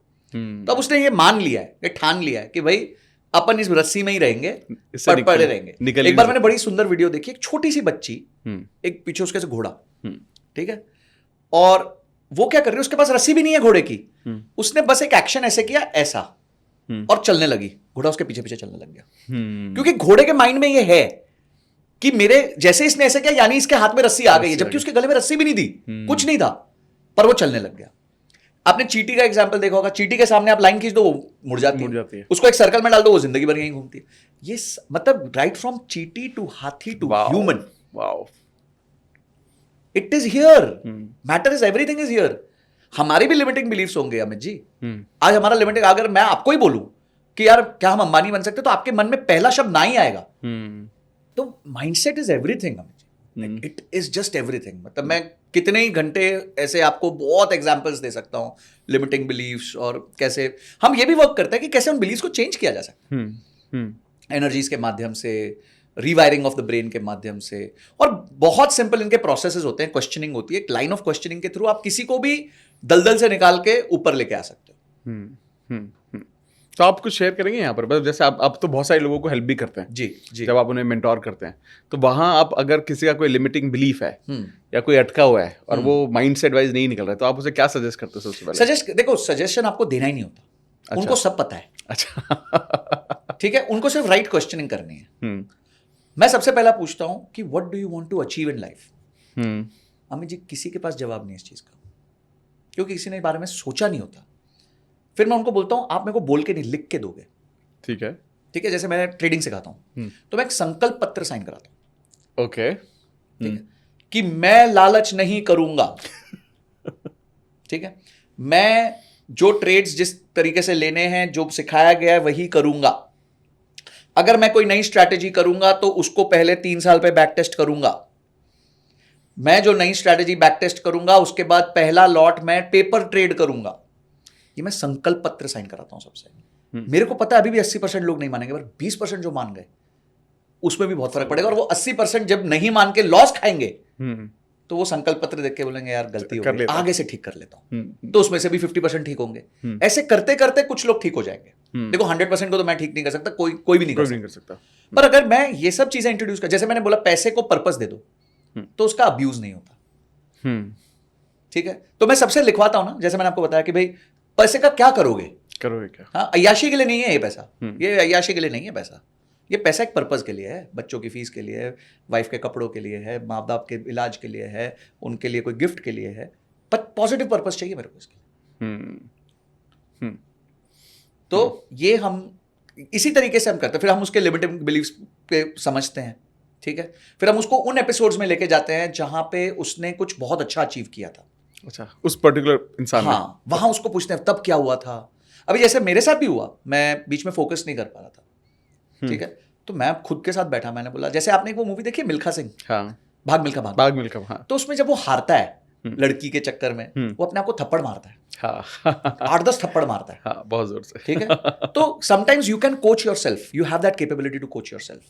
सम people have that capability to coach themselves, some people need a coach, it's okay, correct, कोई खराब बात नहीं है इसमें। ठीक है, अगर आपको लगता है आपको कोच की हेल्प चाहिए तो आप ले लो, कोई प्रॉब्लम नहीं। तो मैं खड़ा हुआ स्क्रीन इसके सामने, मतलब यार तू 12वीं में 500 दिन सुबह 4 बजे उठता था, 8-8 10-10 घंटे पढ़ता था, मतलब जब शीट्स निकल गई तो 200 किलो की तो रद्दी निकली थी। इतना सम्स किए थे, एक एक बुक 4-4 बार कर दी थी, और तू यार अभी ये नहीं कर पा रहा, ये नहीं कर पा रहा, क्या हो गया? फिर मैंने बैठ के लिखा मैं तब क्या करता था, मुझे क्या ड्राइव करता था, मेरे लिए क्या एक ऐसी चीज थी जो मुझे पर्पस अचीव करना था। पता है वो पर्पस क्या था? 10वीं 12वीं में हमारी सोसाइटी में, ONGC में रहते थे, 10वीं में जो फर्स्ट आता था वो 15 अगस्त को झंडा खींचता था, और 12वीं में जो फर्स्ट आता था वो 26 जनवरी को झंडा खींचता था। और एक माँ बाप के लिए मतलब एकदम वो बड़ा प्राउड, क्योंकि 100 घर थे वहां पे, 100 हाउसेस। तो 10वीं में मैं 3rd था, तो मैं झंडा नहीं खींच पाया। तब ठान लिया कि 12वीं में झंडा हम खींचेंगे, और दूर दूर तक कोई नहीं होगा, ऐसा खींचेंगे। तो वो जो मोटिवेशन था वो मेरा पर्पस बना, उस पर्पस ने मुझे पावर दी और मेरे से काम करवाया। तो वही मैं बार बार कहता हूं कि कुछ गोल सेट कर दो। ठीक है, sometimes the goal could be for yourself, sometimes the goal could be for larger set of people. आज मोदी जी को क्या ड्राइव करता है? उनके पैसे लेके जाना क्या उन्होंने ऊपर? बिल्कुल ठीक है, correct. उनके पास सारे सुख सुविधाएं हैं, हम्म, वो प्राइम मिनिस्टर बन के हल्के भी रह सकते हैं, हम्म, पर वो पागल जैसे काम करते हैं 18-18 घंटे। सुबह कहीं होते हैं, दोपहर को कहीं होते हैं, शाम को कहीं होते हैं। हमको साला कोई सुबह बोलते दिल्ली से नोएडा आना है, नोएडा से दिल्ली जाना, उतने पे जान निकल जाती है। करेक्ट है, तो बिल्कुल। This is mindset, this is at least learn from them यार। उनको गाली देके फायदा नहीं है, learn from these people. Mukesh Ambani, Gautam Adani, आपके लीडर्स, ये अच्छे बिजनेसमैन है, यही सब सीख सकते हैं उनसे। I respect Deepinder Goyal a lot. 14 साल से वो जोमेटो क्रिएट कर रहा है, आज 50,000 करोड़ का ग्रॉस ऑर्डर वैल्यू है। 50,000 करोड़, डीमार्ट का 50,000 करोड़ का रेवेन्यू है। सोचिए 400 स्टोर्स के बाद। कितनी पुरानी कंपनी है वो। इतनी पुरानी कंपनी है, 2002 की कंपनी है, ये 2013 का आया हुआ। ठीक है, 11 साल बाद चालू किया, और उसके पास फिजिकल 500 स्टोर, 400-500 स्टोर है, इसके पास फिजिकल एक भी स्टोर नहीं, और फिर भी 50,000 करोड़ का जीओवी है, और बोलता है मैं इसको $30 बिलियन की कंपनी बनाऊंगा। Learn from such people. Correct. उनको गाली देके फायदा नहीं है, वो सुन रहे भी नहीं है। सही बात, उनका पर्पस क्लियर है ना। उनको पर्पस क्लियर, उनको पता है, वो कहते हैं ना नींद और निंदा, इन दोनों पे जो कंट्रोल पा लेता है ना, वो बहुत आगे जाता है। अगर आपका स्लीप और ये सब जो लोग गालियां दे रहे हैं आपको, देखो हमारे फील्ड में भी होता है, मेरे को भी पढ़ती है, आई एम श्योर आपको भी पढ़ती होंगी, सबको पढ़ती है, कोई क्रिएटर ऐसा नहीं है जिसको नहीं पढ़ती। ये जो आपने बोला ना, ये नींद और निंदा वाली बात जो आपने बोली, ये बड़ी डीप है, ये बहुत डीप है। अगर इस चीज़ को समझ लिया तो आप ये समझ जाओगे कि यार मेरा खुद का फोकस क्या है, मैं कहाँ फोकस कर रहा हूँ। हर किसी इंसान में बहुत अच्छी चीज़ें होती हैं, बहुत ख़राब चीज़ें भी होती हैं। आपका फोकस क्या है, वो आप हो, ना कि वो इंसान। बिल्कुल, हाँ, मतलब आप देखिए, स्ट्रेस एक वर्ड है, मैं स्ट्रेस को डिफाइन कर देता हूँ, बहुत सिंपल है stress. Stress is when you try to control what is not in your control and you don't do और take action for things which were in your control. Stress is not only कि बाहर की चीजों से, stress आप कुछ कर सकते थे और आपने नहीं किया, वो भी स्ट्रेस है। और कुछ नहीं कर सकते तो उसको करने की क्षमता सोच रहे थे। देखिए मार्केट्स में क्यों लोगों को स्ट्रेस होता है, आपने एक पोजीशन ली, आपने कहा कि भाई मैं एक पोजीशन ले रहा हूं जो मुझे लगता है कि मार्केट्स ऊपर जाएंगी। अब मार्केट्स आपकी सुनने वाली है क्या? आपने पूरा सेटअप यूज किया, आपने रूल्स फॉलो किए, आपने ट्रेड सेटअप किया, डुअल सेटअप्स होते हैं, सब कुछ कर लिया, मार्केट फिर भी आपकी नहीं सुनेगी, तो बाजार से बहस नहीं कर सकते ना। सही बात है। तो महाभारत में पांडवों को वनवास मिला था, उनको भेज दिया गया था बाहर। तो एक कथा थी उसमें कि पांचों भाई बहुत प्यासे होते हैं, चल रहे होते हैं जंगल में, तो एक भाई जाता है, उसको एक तालाब मिलता है, वहां पे यक्ष अपीयर होते हैं और उनको बोलते हैं कि तुम पानी पियो, उससे पहले मेरे क्वेश्चन का आंसर करना पड़ेगा। तो वो नहीं करता, वो उसको बहुत प्यास होती है, वो जाता है, पानी पी लेता है और वो मर जाता है। फिर सेकंड भाई पहले भाई को ढूंढते हुए आता है, ठीक है, उसके बाद तीसरा आता है, चौथा आता है, तो ऐसे चारों पानी पीते हैं आंसर किए बिना और उनकी डेथ हो जाती है। फिर युधिष्ठिर जी महाराज जो सबसे एल्डर ब्रदर हैं, जो हमेशा सत्य के साथ रहते हैं, वो आते हैं। तो यक्ष उनको देखता है, वो देखता है ये चारों तो गिरे पड़े हैं, तो वो बोलता है पूछो मुझसे, आप पूछो। तो यक्ष एक सवाल पूछते हैं कि इस दुनिया में खुश कौन रहेगा, ठीक है, who will be happy in this world. और answer was super high quality. वो कहते हैं कि एक ऐसा व्यक्ति जो अपने मीन्स पे रहते हुए खुश है, अपने मीन्स पे रहते हुए खुश है, चाहे वो गरीब है पर उस पर उधार नहीं है, ऐसा व्यक्ति हमेशा खुश रहेगा। ये युधिष्ठिर जी का आंसर था। तो मैं आपको बार बार क्यों शास्त्रों की तरफ लेके जाता हूं कि हमें बहुत ज्यादा दूर जाने की जरूरत नहीं है। हमारी भागवतम की कथाएं, भगवत गीता की कथाएं, महाभारत की कथाएं, रामायण की कथाएं इनफ है हमारे लाइफ को कैसे लीड करना है, कैसे हमें आगे प्रोग्रेस करना है। देखिए कठिनाई आती है, श्री राम के लाइफ में भी कठिनाई आई 14 साल की, तो उन्होंने डील किया उसके साथ। हर जन की लाइफ में आती है कठिनाई, शनि की 7.5 सबको आएगी, आप वो डील कैसे करते हो वो पॉइंट है। आप क्रैक हो जाते हो उसमें या फिर अपने आप को रिफॉर्म करते हो, ये सब टाइम होते हैं। एक बार मैं मिला रितेश अग्रवाल से, तो उस टाइम ना कोविड का टाइम था, तो पूछा उनसे कि भाई आप परेशानी में हो गए, क्योंकि बोलते हैं नहीं देखो क्या होता है, जब समंदर में आंधी होती है तो फिशरमैन को अपना जो टूल है वो शार्पन करना चाहिए। अब आप सोचो यार, एक 26-27 साल का लड़का, बिलियंस ऑफ डॉलर की कंपनी, जीरो रेवेन्यू पे आ गई, क्योंकि कोविड में तो चल रहा ही नहीं था, होटल्स नहीं चल रहे थे, और वो क्या कह रहा है कि कोई प्रॉब्लम नहीं, अभी समंदर में आंधियां हैं तो अपन बाहर बैठे हैं, अपन अपना छिलका मार के एकदम बढ़िया करते हैं कि जब समय आएगा तब जाके फिशिंग करेंगे, बढ़िया सी तैयार हो जाएंगे। अब ये माइंडसेट है ना। हाँ। दूसरा कोई बंदा क्या होगा, हाय रे मैं लुट गया, मैं बर्बाद हो गया, भगवान ने मेरे साथ ये क्या कर दिया, अन्याय हो गया। ये भी एक आंसर था और ये भी एक आंसर था। और आज देखो इतनी यंग एज में उन्होंने बिलियंस ऑफ डॉलर्स की कंपनी बनाई है, आईपीओ जाने की बात कर रहे हैं, इतने बड़े बड़े निवेशकों से पैसा लेके आया, आज एक हाउस होल्ड ब्रांड बना दिया, बिल्कुल, और इंटरनेशनल ब्रांड बना दिया। It's all about mindset. Amazing. So I think mindset पर तो एक बहुत, मुझे लग रहा है एक बहुत अच्छा एपिसोड अपने आप बन गया है ये जी। और क्योंकि अब आपने इतने ज़्यादा इनपुट शेयर किया, एग्जाम्पल शेयर किए, समझ में आ गया होगा सभी को, इनफैक्ट मुझे भी आ गया इनफैक्ट, कि आई थिंक की रोल माइंडसेट का है, जिसके ज़रिए हम अपनी लाइफ को जैसे चाहें वो लीड कर सकते हैं, चाहे वो इन्वेस्टिंग की जर्नी हो या आपकी पर्सनल जर्नी हो या किसी तरह की भी करियर आप देख रहे हो, चाहे कुछ भी आप देख रहे हो। हेनरी फोर्ड ने एक बात कही थी कि you think you can do it and you think you can't do it, in both the cases you are always right. Wow, yes. तो उनका मतलब क्या हुआ कि भाई जो तुम सोच सकते हो वही होगा, तुम कहोगे मैं नहीं कर सकता तो नहीं होगा, तुम सही हो, तुम कह दो कि मैं कर सकता हूं तो भी सही हो, तो भी सही हो। तो मतलब you think you can do it और you think you can't do it, और you will be always right. Correct. Thank you for sharing this. So now मैं जानना चाहता हूँ आपके रीसेंट एक्सपीरियंस के बारे में, लॉ ऑफ अट्रैक्शन मैनिफेस्टेशन के। आप प्लीज उसके बारे में कुछ शेयर कीजिए। देखिए ये तो मतलब मैं तो हमेशा क्या कहता हूँ, जब मुझे कोई फोन करता है हाउ आर यू, तो मेरा हमेशा आंसर होता है ऑसमली अमेजिंग एज ऑलवेज। ठीक है, तो यहां से एनर्जी मल्टीप्लायर हो जाती है, स्टार्ट होती है बात होती है। I could feel it. हाँ, आपकी एनर्जी फोन पर भी इतनी ज्यादा अच्छी एनर्जी पॉजिटिव मिलती है ना, पॉजिटिविटी आप वाइब्रेशन वो फोन पे कम्युनिकेट करते हो ना, कि ऐसा लगता है कि यार मजा ही आ गया, बात करते रहो इनसे यार। Thank you so much once again. ये कोशिश है, देखिए ये क्या होता है कि आप बार बार प्रैक्टिस करते हो, फिर ये हैबिट बनती है। Habits are a result of a lot of practice. Correct. ठीक है, तो जब मैं अपनी जर्नी चालू कर रहा था एज अ क्रिएटर, ठीक है, मैं कोचिंग बहुत टाइम से कर रहा हूँ, कंसल्टिंग बहुत टाइम से कर रहा हूँ, कुछ लोग मुझे जानते भी हैं, तो मैंने यूट्यूब की जर्नी चालू की 16 जनवरी 2024 को मैंने अपना चैनल बनाया। इसी जनवरी में? इसी जनवरी, हाँ, लेस देन 6 मंथ्स।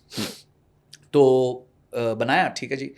अब आपको भी पता है यूट्यूब शुरू में नॉट वेरी रिवॉर्डिंग है। करेक्ट। मैं एक अच्छे क्रिएटर से मिला, उन्होंने कहा भाई मेरे को 14 महीने लग गए थे 10,000 पहुंचने को, आज वो क्रिएटर 5 मिलियन से ज़्यादा पे हैं। तो मैंने चलो ठीक है यार, इनको 14 महीने लगे तो अपन भी पहुंच ही जाएंगे 14 महीने में। पर मेरा गोल 10,000 1 लाख नहीं था, मेरा था गोल होगा 1 million to start with. Okay, ठीक है, ये मैंने ना दो चीजें, एक तो इसमें ऑब्वियसली अट्रैक्शन हो गया कि आपने 1 मिलियन कम्युनिकेट कर दिया यूनिवर्स को। दूसरा क्या होता है, मैंने मेरे एक बहुत अच्छे फ्रेंड है, वो कस्टमर सर्विस के हेड हुआ करते थे अर्बन क्लैप में। okay. तो उनसे मैंने एक बात की थी कि एक्सेलेंस कैसे अचीव होती है। अगर आपको अपनी लाइफ में एक्सेलेंस लानी है, हम कहते हैं ना we are all chasing excellence, we are all chasing excellence, तो एक्सेलेंस कैसे आती है? एक्सेलेंस आती है जब आप अनरीजनेबल गोल सेट करते हो अपने लिए। ठीक है, तब आपके लिए एक्सेलेंस आती है। अब अनरीजनेबल गोल दो तरीके के हो गए, एक हो गया आपके करियर में, एक हो गया पैसे के साथ। पैसे के साथ अनरीजनेबल गोल मत सेट करो, फिर पैसे बर्बाद होंगे। पर अपने ग्रोथ करियर में तो आप सेट कर सकते हो ना, ठीक है, क्योंकि वहां पैसे नहीं लग रहे, वहां मेहनत लग रही है। तो मैंने एक अनरीजनेबल गोल सेट कर दिया, मेरे को 1 मिलियन करना है। ठीक है, तो किसी ने मेरे को बोला यार तू कैसी बातें कर रहा है, यूट्यूब तेरे को पता है 2024 में कितना डिफिकल्ट हो गया है, ये हो गया है, वो हो गया है, ऐसे हो गया वो। मैं ठीक है, that is external environment, I do what I can control. मैं रोज पोस्ट करूंगा वीडियो, बहुत मुश्किल होता है, आप भी जानते हो, बहुत मुश्किल होता है। मैं रोज पोस्ट करूंगा वीडियो, ये मेरा कमिटमेंट है। मैं हाई क्वालिटी कंटेंट डालूंगा, ये मेरा कमिटमेंट है। रिसर्च्ड कंटेंट डालूंगा, मेरा कमिटमेंट है। तो मैंने ये स्टार्ट कर दिया। अब 16 जनवरी से स्टार्ट हुआ, धीरे धीरे धीरे धीरे धीरे पुश हुआ। ठीक है, अब क्या है, जब आपने बोल दिया यूनिवर्स को, उसको सुनना तो पड़ेगा ना, उसकी भी मजबूरी है। तो 400 100 200 तो शायद पहले दिन ही हो गया था, बिकॉज पीपल वर वेटिंग। तो सबने आके फटाफट सब्सक्राइब किया, मेरे को फोटो भेजी, सब उन्होंने सब्सक्राइब कर लिया। उसके बाद स्लो हो गया फिर से, पर हमने कंटेंट डालते रहे, क्योंकि एक्सटर्नल हमें कंट्रोल करना नहीं, हमें तो वो करना है जो हम कर सकते हो। चले मेरे चैनल में किसी ने वीडियो देखी और सागर सर को रेकमेंड कर दिया कि आपको इनको बुलाना चाहिए। तब मेरा चैनल 500 सब्सक्राइबर पे था। ओके, सागर सिन्हा सर जो जी, तो he was also very kind. अब देखो यूनिवर्स काम कर रहा है। हाँ, ठीक है, उन्होंने मेरे को बोला संजय जी आप आ जाओ, एक मेरे साथ पॉडकास्ट करते हैं। तो मैंने बोला ठीक है करते हैं, मतलब thank you so much, it is such an honour कि आप इतने बड़े क्रिएटर हो और आप मेरे को इतने यंग क्रिएटर को इन दैट वेज बुला रहे हो। उन्होंने बुलाया और आई थिंक हमने एक पॉडकास्ट किया। पॉडकास्ट करते करते उनको समझ आया मेरे को ट्रेडिंग आती है। उन्होंने बोला चलो एक लाइव बोर्ड वीडियो भी करते हैं कि बोर्ड पे आप बताओ आपकी स्ट्रैटेजी क्या है ट्रेडिंग की, क्योंकि वो ट्रेडिंग पे भी काफी वीडियोस करते हैं अपने मेन चैनल पे। हाँ। अब मैं फीचर हो गया उनके मेन चैनल पे। अब मेन चैनल पे फीचर हो गया तो ऑटोमेटिकली मेरे पास ट्रैफिक आने लग गया। I reached 1000 subscribers on 16th of April 2024। Okay, ठीक है, विच वॉज 3 months। ये मेरे को डेट इसलिए याद है, उस दिन रामनवमी थी। ठीक है, और मैं थोड़ा हनुमान भक्त हूँ, मैसिव, तो राम हनुमान। फिर 23 अप्रैल को मेरे 10,000 सब्सक्राइबर हो गए, which is in 7 days I gained 9,000 subscribers. अब वो दिन क्यों याद है? क्योंकि उस दिन हनुमान जन्मोत्सव था. पूरी कृपा आप पर. तो पूरी कृपा रही. देखो अगेन यूनिवर्स, भगवान सब कर रहे हैं, सपोर्ट ही कर रहे हैं क्योंकि हम मेहनत कर रहे हैं. And from that 23rd April, अगर आप 16 अप्रैल 1000 पकड़ो, तो मोदी जी जिस दिन प्राइम मिनिस्टर बने 4 जून को, उस दिन मेरे 1 लाख सब्सक्राइबर पूरे हो गए. तो from 1000 to 1 lakh subscribers was in a span of 49 days. Amazing. जो मुझे ऐसा लगता है कि इवन मिलियंस ऑफ सब्सक्राइबर्स जिनके होते हैं, उनका भी मंथली ग्रोथ इस स्पीड में नहीं होता. क्योंकि मैं कंपेयर कर रहा हूं, देख रहा देता हूं, vidIQ पे सब चेक करता रहता हूं. I am not taking pride of that. हो सकता है भगवान ने कृपा करी, मेरा एक शॉर्ट बहुत वायरल हो गया तो उसमें 20 मिलियन व्यूज आ गए, तो उसने मेरे को एक बहुत फिलिप दे दिया. उसमें मेरी कुछ लॉन्ग वीडियोस 2.5 लाख व्यूज पे चली गई, कुछ वीडियो 70-80 हजार व्यूज पे चली गई, बट कंटेंट को लोगों ने पसंद किया. और ऑनेस्ट, मतलब नीचे कमेंट्स आए कि भाई आप बहुत ऑनेस्टली बता रहे हो, बहुत दिल से बता रहे हो. तो वही कोशिश करी हमने. फाइनेंस सिखा रहे हो, सही तरीके से सिखा दो, इजी लैंग्वेज में. मेरी 32 मिनट की वीडियोस है, 36 मिनट्स, और उसका एवरेज व्यू ड्यूरेशन होता है 30%, 40%. अमेजिंग. तो मैं ये कहता हूं ये सब क्यों हुआ? क्योंकि हमने कम्युनिकेशन राइट रखी, एक्सपेक्टेशन कम रखी, और ग्रेटिट्यूड ज्यादा रखा. Gratitude plays a very big role. If you start thanking God for everything you have, God will give you more. God doesn't give to cribbers. भगवान क्रिबर्स को नहीं देता, क्योंकि उसको पता है यार मैं दे भी दूंगा फिर भी रोतू पोतू रहेगा. तो तुम्हारे पास जो है आज 25,000 रुपए महीना कमा रहे हो ना, तो आप भारत के टॉप 10% हो. तो उस बात का शुक्र, पहले थैंक यू कर दो. करेक्ट. देन मूव नेक्स्ट कि ठीक है आज मैं 25 पे हूं, how do I move to 50,000. ठीक है, अब मेरे को 50, आप अपने यूनिवर्स को बोल दिया मेरे को 50,000 पे जाना है. उसका गोल रखो, उसके लिए अपनी स्किल को. जब आप 50 पे आ जाओ तो थैंक यू बोलो फिर से. करेक्ट. कि भाई अब ये भी अचीव हो गया, चलो नेक्स्ट 1 लाख पे जाते हैं. तो खुश रहो, ग्रैटिट्यूड रखो. ठीक है, समय परिस्थितियां आपके कंट्रोल में नहीं होने वाली. पहले कोविड आया था, अभी कुछ और आ सकता है, कोई गारंटी है क्या? कुछ नहीं. सही बात है. करेक्ट है, बिल्कुल. ठीक है. तो जो लॉ ऑफ अट्रैक्शन मेरे लिए काम किया इस बार, वो ये था कि क्लियर कम्युनिकेशन ऑफ 1 मिलियन. नीचे लोगों ने लिखा subscribe to this channel will go to 10 million very soon. अब ये लोग प्यार दे रहे हैं. तो यानी हमने डायरेक्शन सही पकड़ी, हमने गोल सही रखा, ऊपर वाले ने मदद कर दी. तो ये सारी चीजें मेरे लिए तो लॉ ऑफ अट्रैक्शन, मतलब मैं तो घना ही पता नहीं कितना बोलता रह सकता हूँ, जैसे कहते हैं ना, जैसे कि जस्ट कंटिन्यूअसली बोलता रह सकता हूँ. बिकॉज एक तो कृपा भी बहुत रही है, और हाँ लाइफ में ऐसा भी फेज आया है जो बहुत डिफिकल्ट टाइम गया, पर कभी भी शुक्राना नहीं भूला. क्योंकि हम ये सोचते हैं, मेरे जैसे फादर एस्ट्रोलॉजर है, तो एक बार उन्होंने मेरे को बोला कि तुम्हारा थोड़ा टाइम अगले 4-5 दिन खराब है, तुम्हारा एक्सीडेंट हो सकता है, थोड़ा ख्याल रखना. मैं तब बाइक से कॉलेज जाता था. तो ठीक है जी, अब जा रहे हैं. मेरा ना सुबह 7 बजे मैं बाइक से जा रहा हूँ बॉम्बे में. मैं वेलिंगकर पढ़ता था, घर से रोज सुबह बाइक पे जाता था. जा रहा हूँ, अचानक से मेरी बाइक के आगे कुत्ता आ गया और मैंने उसको हिट कर दिया. मैं गिर गया और मेरे को यहाँ पे स्क्रैचेस है, मेरी शर्ट फट गई और स्क्रैचेस है. अब आप ये सोचो, 7 बजे का टाइम था, मेरे पीछे कोई गाड़ी नहीं थी, मेरे आगे कोई गाड़ी नहीं थी, मैं बच गया. तो डैमेज होना था, हो भी गया, और एक्सट्रीम डैमेज नहीं हुआ. करेक्ट. तो कभी कभी कोई आता है ना, भैया मेरे को तो भगवान ने बहुत खराब समय दिया, अभी ये मेरे साथ ऐसे कर दिया. मतलब भैया तू मरने वाला था, कम खराब समय है ये. तो तुम ऐसे सोच लो कि भाई हो सकता है और खराब हो सकता था, भगवान ने मेरे को बचाया हुआ है, उनका हाथ है मेरे सर पे. When you talk these languages, things change, suddenly change. अब बोलेंगे तुम ज्ञान ठोक रहे हो, मेरे साथ तो हुआ है, तो मैं तो सिर्फ अपना एक्सपीरियंस शेयर कर रहा हूँ. So this is also law of attraction. When you go down, जब आपका समय ठीक नहीं चल रहा होता, उस टाइम पे भी आप भगवान को थैंक यू बोलो, क्योंकि हो सकता है उससे भी खराब हो सकता था. अब आप देखो Rishabh Pant, look at his story.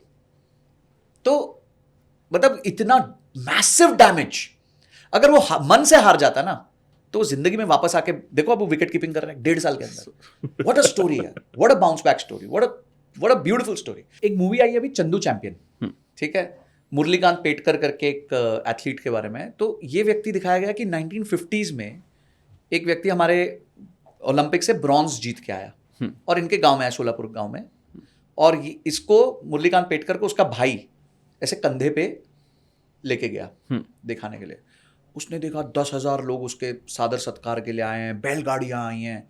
तो उसने विजुलाइज कर दिया, भाई मेरे को भी ओलंपिक्स में मेडल लाना है. ठीक है, तो सब उसको पागल बोलने लगे. फिर वो क्लास में सब पूछे थे, बेटा तुम क्या बनोगे? बोला डॉक्टर बनूंगा. तुम क्या बोलोगे? मैं ये बनूंगा, इंजीनियर बनूंगा. तुम क्या बोलोगे? मैं ओलंपिक में मेडल लाऊंगा. तो सब हंसते थे, बोलते तू तो चंदू चैंपियन है. चंदू मतलब बच्चा ऐसा. तो फिर वो बोलता तो हंसने का नहीं, मैं लेके आऊँगा। फिर वो अपने भाई को बोलता है मेरे को कुछ कराओ, तो बोलता है तू एक काम कर, ये अखाड़ा दिख रहा है, ये अखाड़े में जाकर ट्रेनिंग करो, कुश्ती करना। तो अखाड़े में जाता है तो लोग उसको सीरियसली नहीं, छोटू सा होता है, तो वो थोड़ा पागलपन दिखाता है, तो मेंटर बोलता है ठीक है भाई तू आ जा। तो कौन सा मेडल लाएगा, बोलते हैं कौन कौन से मेडल होते हैं, उसको पता ही नहीं है, पर उसको पता है मेडल लाना है। बोलते हैं एक तांबा होता है, एक सिल्वर होता है और एक गोल्ड होता है। तो बोलता है कि सबसे बड़ा कौन सा होता है, बोलता है गोल्ड लाऊंगा। ठीक है, तो वो मैनिफेस्ट कर चुका है, वो मैसेज दे चुका है, अब यूनिवर्स का काम है उसको डायरेक्शन देते रहना। उसके बाद आप मूवी में देखो उसको डायरेक्शन मिलती है, फिर उसके लिए रोड ब्लॉक आता है, उसका एक वो आर्मी में होता है तो जंग में उसके पैरालिसिस हो जाता है, फिर वो जाके पैरा ओलंपिक्स में इंडिया को पहला गोल्ड ला के देता है। तो ये देखो इतनी डिफिकल्ट सिचुएशन में भी वो आदमी थका नहीं, हारा नहीं, और वो क्यों था, क्योंकि उसके पास मेंटर था जिसने उसको आके रीमोटिवेट किया। तो sometimes you need that restart, recharge. आपको एक्सटर्नल चार्जर लगता है, विच इज नॉट रॉन्ग। लोग है ना इस बात को बुरा मानते हैं, यार मेरे को किसी और के पास जाना पड़ेगा, क्या प्रॉब्लम है, जाओ यार। फोन को भी चार्ज करने के लिए एक चार्जर चाहिए होता है, अपने आप थोड़ी चार्ज हो रहा होता है वो। बिल्कुल, इसका मतलब ये थोड़ी कि फोन खराब है, करेक्ट, उसको एक्सटर्नल चार्जर चाहिए उस समय के लिए, तो दे दो, उसके बाद वो चार्ज रहता है। तो मैनिफेस्टेशन आपका आधार बनता है कोई भी चीज को लाइफ में अचीव करने के लिए, अट्रैक्शन आधार बनता है कोई भी चीज को अचीव करने के लिए। Amazing amazing amazing. यहाँ पर ना मैं एक और चीज़ के बारे में बात करूंगा कि जैसे मैं वापस से आता हूँ इन्वेस्टिंग जर्नी की तरफ वापस आ रहा हूँ भी। जैसे इन्वेस्टिंग ना बहुत ज़्यादा अनप्रेडिक्टेबल है, और उसमें इतने ऊपर और इतने नीचे जाते हैं। उस दौरान जब बिजनेस बहुत ऊपर है, अपनी लालसा को कंट्रोल करना, और उस दौरान जब बहुत ज़्यादा नीचे है उस वक्त भी उस डर से बचना, ये दोनों चीज़ें बहुत, दोनों स्टेज पर आपका माइंडसेट का कंट्रोल बहुत ज़्यादा है। जब इतना ज़्यादा मार्केट अनसर्टेन है तो उस दौरान पॉजिटिव माइंडसेट को कैसे रखा जाए? देखिए जो भी मार्केट के उतार चढ़ाव होते हैं ना, वो शॉर्ट टर्म होते हैं, ठीक है।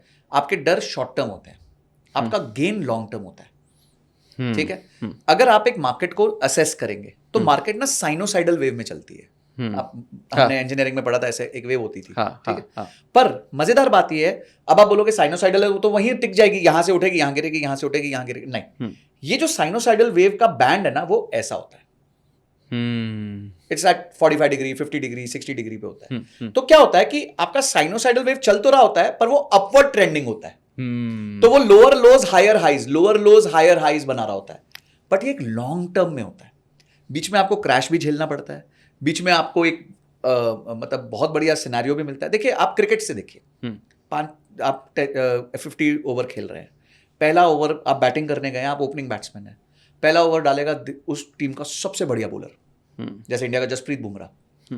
अब आप बोलो नहीं यार बुमराह को छक्का मारूंगा मैं, तो कहां से मार लोगे यार, India has put their best bowler, ठीक है, तो आप उसको प्ले आउट करो, ठीक है, नो प्रॉब्लम, आपने कम रन बना लिए, कम ही रन बनाया ना, पर विकेट पे खड़े रह गए। विकेट नहीं गिरना चाहिए, बस rule is very simple, wicket नहीं गिरना चाहिए। आपने विकेट गिरा दिया तो आपकी अपॉर्चुनिटी खत्म होगी ना रन बनाने की। तो गेम अपना जो गेम्स है वो भी माइंडसेट का ही गेम है सारा, कि माइंडसेट आप कैसे रखते हो, विकेट नहीं गिरने देना कुछ भी करके। टेस्ट मैच है, लाइफ इज टेस्ट मैच, 5 दिन का मैच है, आप खेलो जितना लंबा खेल, वो गावस्कर याद नहीं है 200 बॉल तक रन नहीं बनाते थे विकेट नहीं खोने देते थे वो, बैठा रहूंगा तो मेरे को छेद नहीं सकते, भेद नहीं सकते, ठीक है। तो फिर बुमराह आएगा, बुमराह 4 ओवर के बाद बोलेगा ठीक है यार मेरे को सांस लेने दो, अब कोई हल्का बॉलर आएगा, अब तुम पिच पे जम चुके हो, पिच को समझने लग गए हो, मुश्किल बॉलर को तुमने बाहर कर दिया है, अब पीटो, अब पीटो ना, आप किसने मना किया? तो आपको लाइफ में ये नहीं है कि हर ओवर में ही रन बनाने, और इन्वेस्टमेंट जर्नी भी ऐसी है, आपको हर ओवर में रन बनाने की जरूरत नहीं है, लाइफ भी ऐसी है। इसी तरह मैं आपको एक और एग्जांपल देता हूँ स्पोर्ट्स का ही, वो है माइकल जॉर्डन का। सब जानते हैं माइकल जॉर्डन को, ऐसा कोई बंदा नहीं होगा इस दुनिया में जो माइकल नहीं जानता होगा। 15 उसने टूर्नामेंट्स खेले जिसमें से 6 जीते 9 हारे। His win rate is lesser than his lose rate, but still he is Michael Jordan. Correct. तो आप है ना अपनी विंस लूजेस से नहीं, अपनी विन से पहचाने जाते हो। लूजेस क्या होता है, थोड़े दिन के लिए समाचार बन जाती हैं, पर जैसे ही आप वापस जीतते हो तो आप वापस आ चुके होते हो मार्केट में। इसमें बहुत अच्छी बात, इसमें मेरे को एक और भी समझ में आया कि जैसा जो आपने बोला ना कि आप पिच पर टिके रहो, वो टिका रहा, उसे 15 खेले। बिल्कुल, लोग पिच छोड़ के चले जाते हैं, और स्टॉक मार्केट में इन्वेस्टिंग में यही हो रहा है। आपने गलत ट्रेड लिया, अच्छा, आप डॉक्टर बनने में 5 साल लगता है, हाँ। 5 साल बाद आप 16 घंटे काम करते हो तो आपको 20,000 रुपये महीना मिलता है। तो यार स्टॉक मार्केट से क्या नाराजगी है? यहाँ आपको चाहिए मैं 3 दिन में सीख लूं, चौथे दिन आऊं और मैं दिन का 20,000 कमाऊं। यार ये कैसे पॉसिबल है यार? ये भी एक बिजनेस है। और उसमें करोड़ों रुपए लगाते हैं और लोग। उसमें आप 1 करोड़ रुपए और 5 साल लगा रहे हो। लगा रहे हो। यहाँ स्टार्ट कर रहे हैं 1,000 रुपए 10,000 रुपए से स्टार्ट एक 999 का कोर्स लेंगे, चलो ये स्ट्रैटेजी सीख ली मैंने। अबे तुमने स्ट्रैटेजी तो सीख ली, पर मानसिकता, मार्केट का थप्पड़ खाना, मार्केट में ऊपर नीचे होना। मेरे एक बहुत अच्छे फ्रेंड है, काफी सिग्निफिकेंट ट्रेडर है, तो वो भी बोलते हैं भाई मैंने एक पोजीशन ली सिल्वर में, मेरा 1 करोड़ रुपए का नुकसान हुआ एक ही रात में, तो मैंने झेली है वो सारी चीजें, तो आज मैं हीरो हूं। करेक्ट। ठीक है, आज हम बात करते जैसे चंदू चैंपियन की बात करी, तो उसने बहुत कुछ झेला, फिर वो गोल्ड मेडल पे पहुंचा। ठीक है, पीवी सिंधु देख लो, वो कह रही थी अभी पीछे कोई मैंने देखा, बोलते छालों में खेलती हूं मैं, छाले होते हैं ब्लिस्टर्स और वहां पे खून निकल रहा था और मैं मैच खेल रही होती हूं, तब वो पीवी सिंधु बनी है। करेक्ट। हर क्रिकेट स्टार को, इन लोग को इंजरी होती है, वो इंजरी में खेल रहे होते हैं, फिर वो स्टार बनते हैं। तो I think people need to realise कि बहुत मेहनत लगती है, पर ये लोग कोई भी पिच नहीं छोड़ता। शाहरुख खान की 10 साल एक भी हिट नहीं थी, फिर पठान, जवान, ये सब आई अभी, तो 10 साल पिच पे बना रहा।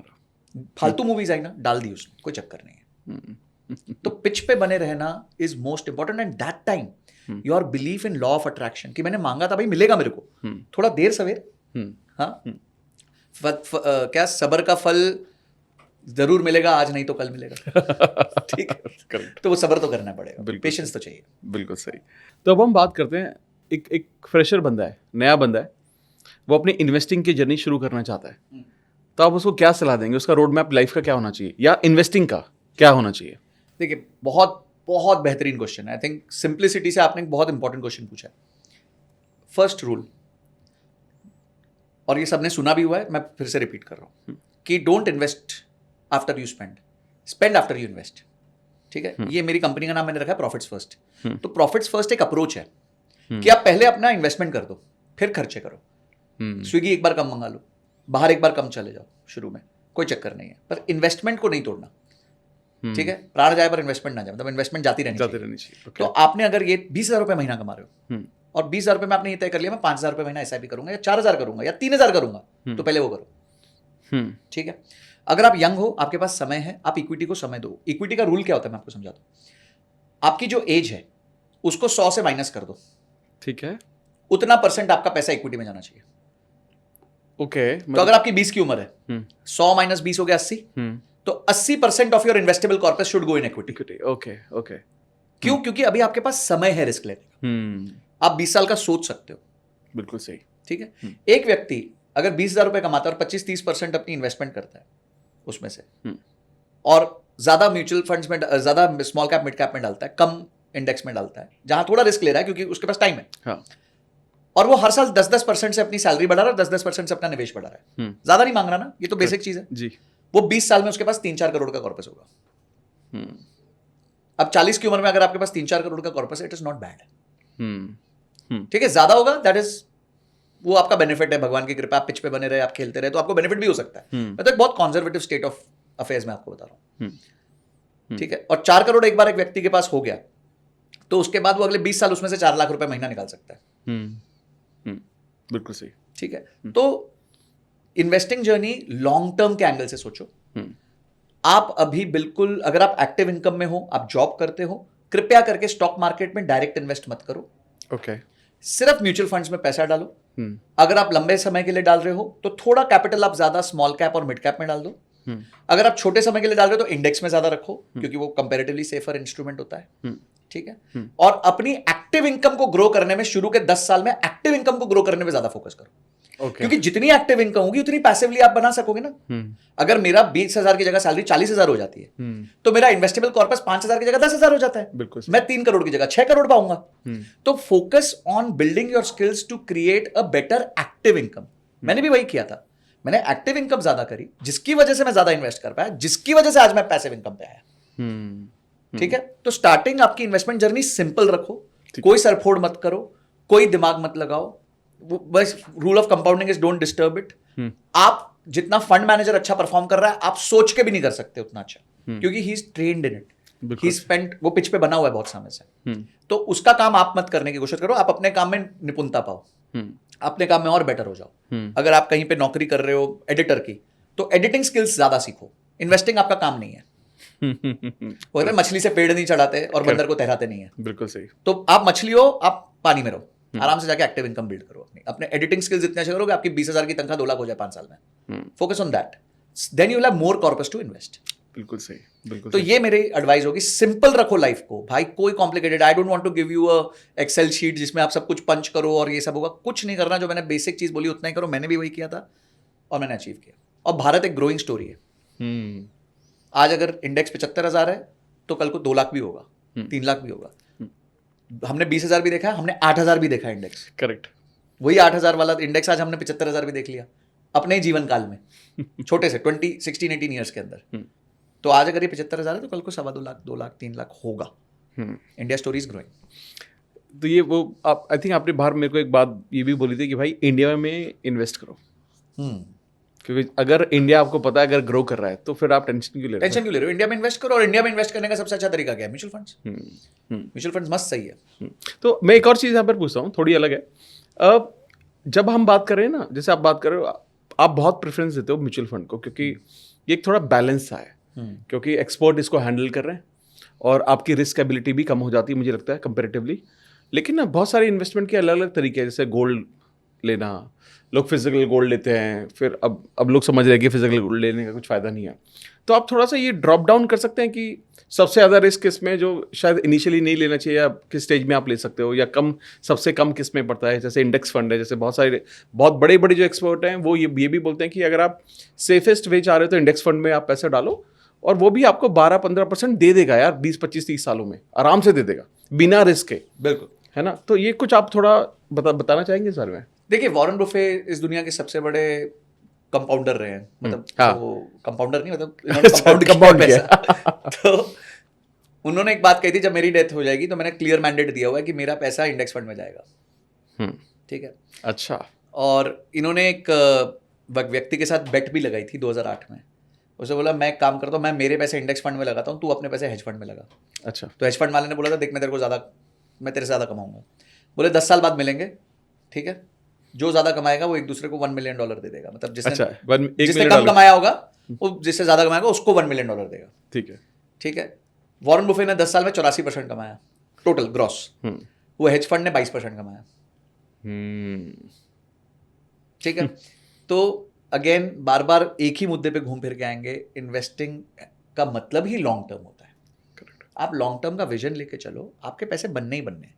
आप छोटे छोटे लेफ्ट राइट देखोगे तो आपको कभी पैसा बन नहीं सकता। दूसरी बात, आपने इंस्ट्रूमेंट्स की बात करी कि कौन से इंस्ट्रूमेंट में कितना रिस्क है क्या नहीं है। आई थिंक वो सेशन एक अलग लंबा सेशन हो जाएगा, बट मैं एक उसका बेसिक फ्रेमवर्क यही दूंगा कि सबसे सेफेस्ट इस दुनिया में एफडी होती है हमारे देश में। हाँ। और वो हर बैंक में 5 लाख का लिमिट है। तो आप अगर 10 लाख की करते हो तो 2 बैंकों में कर लेना, विल बी सुपर सेफ। फिर तो आपका पैसा डूबना ही नहीं। ठीक है। इन्फ्लेशन को आप बीट नहीं कर पाओगे। पर आप इन्फ्लेशन को बीट नहीं कर सकते, बट दैट्स द सिंपल। आपने बोला सिंपलेस्ट, तो सिंपलेस्ट यही है, लीस्ट रिस्क यही है। ठीक है।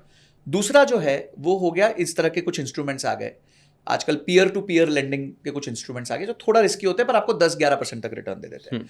फिर सॉवरेन गोल्ड बॉन्ड ने पीछे बहुत अच्छा रिटर्न दिया, 14% का IRR दिया, 13-14% का, which is a very significantly great return. उसके बाद आपके कुछ बॉन्ड्स आते हैं, कॉर्पोरेट बॉन्ड्स आते हैं जो आपको 14, 15, 16, 17, 18% तक का रिटर्न दे देते हैं, जिनमें रिस्क ज्यादा होता है पर आपको कैश फ्लो मंथली होता है। तो ऐसे ना लैडर पे रिस्क जैसे जैसे बढ़ाओगे, रिटर्न्स बढ़ते हुए आपको इंस्ट्रूमेंट्स इंडिया में अभी बहुत आ गए हैं।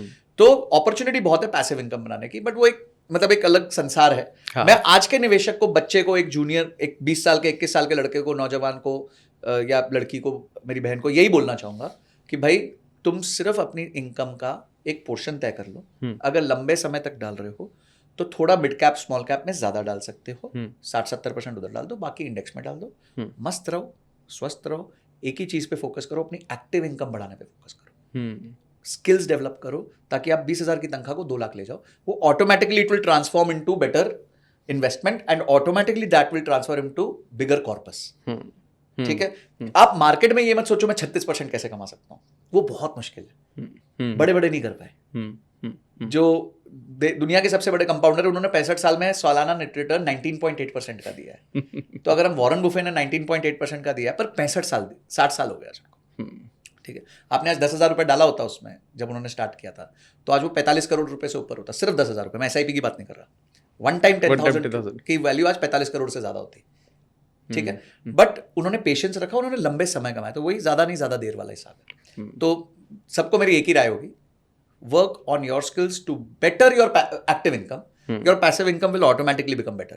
तो जिस तरह से आपने बताया कि एक नए बच्चे को कैसे शुरुआत करनी चाहिए, और इनफैक्ट मेरे को लगता है कि ये पूरा जो पॉडकास्ट है सिर्फ नए बच्चे के लिए नहीं है, तो सभी के लिए, ये सबके लिए। और मैं ये बोल सकता हूँ कि ये ना मतलब लोगों के लिए रेफरेंस पॉइंट बन जाना चाहिए कि भाई अगर इन्वेस्टिंग जर्नी शुरू कर रहे हो या बीच में हो या एंड में हो और समझ में नहीं आ रहा क्या करूं, कैसे प्रॉफिट आएगा, तो इस पॉडकास्ट को देख लेना चाहिए लोगों को ताकि वो समझ सके भाई कि पेशेंस वो उस आपका अगर पॉइंट ऑफ व्यू अगर लॉन्ग टर्म नहीं है तो आप शायद फिर कुछ और सोचो, वेल्थ बिल्डिंग कर ही नहीं सकते। अच्छा, फिर क्या होगा ना, समझो आपका व्यू 3 साल का था, 3 साल बाद आप कुछ अचीव नहीं कर पाओगे तो आप डिप्रेशन में चले जाओ। हाँ आपको यार मैं तो 3 साल में सोचा था मेरा पैसा ट्रिपल हो जाएगा, नहीं हुआ, हो गया, वो ऊपर वाले की कृपा है।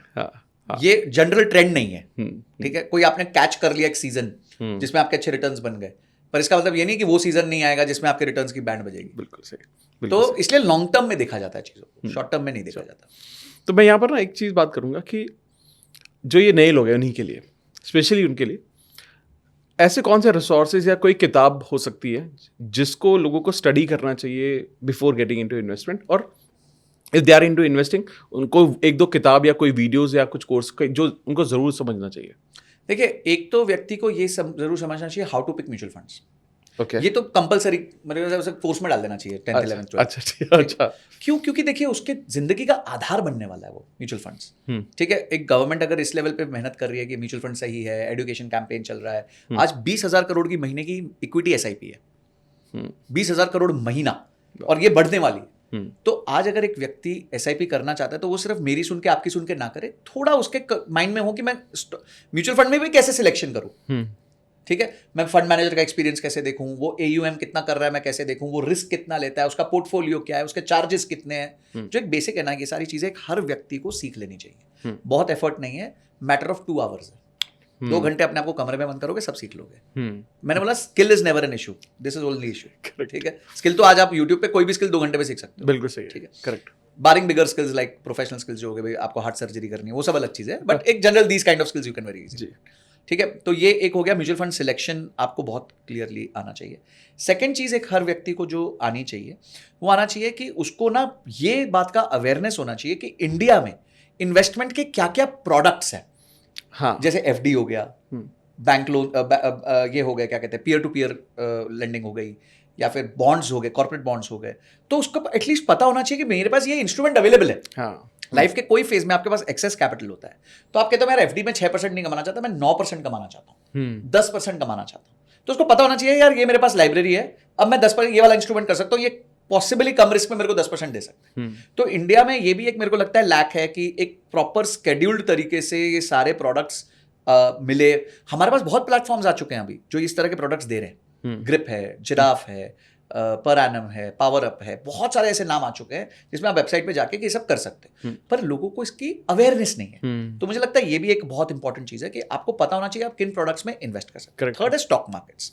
स्टॉक मार्केट में निवेश करने से पहले बहुत क्लियर है, आपको लर्न कर लो, ठीक है, और छोटे कैपिटल के साथ इन्वेस्ट करो। और प्लीज 2 चीजें आप कभी मत करो, आपको दिन का 10%, महीने का 10% रिटर्न्स नहीं मिलेगा, और पेनी स्टॉक्स मत खरीदना।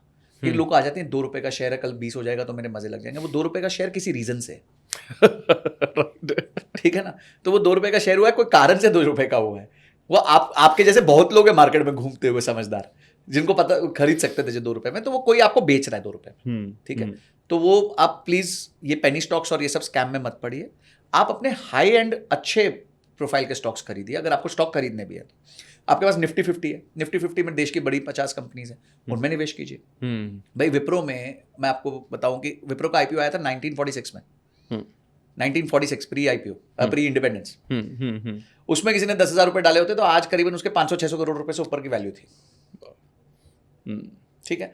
तो आप अच्छे स्टॉक सेलेक्ट करिए। देश में बहुत अच्छी कंपनीज हैं जो ग्रो कर रही है। एशियन पेंट्स है जिसने मैसिव ग्रोथ पाई है, 24,000 टाइम्स का रिटर्न दिया उसने पिछले 40 साल में, 24,000 गुने का, ठीक है। पर कोई रहना चाहिए ना 40 साल उसके साथ। आपने 1 रुपया डाला तो 24,000 रुपए होते हैं, बिल्कुल सही।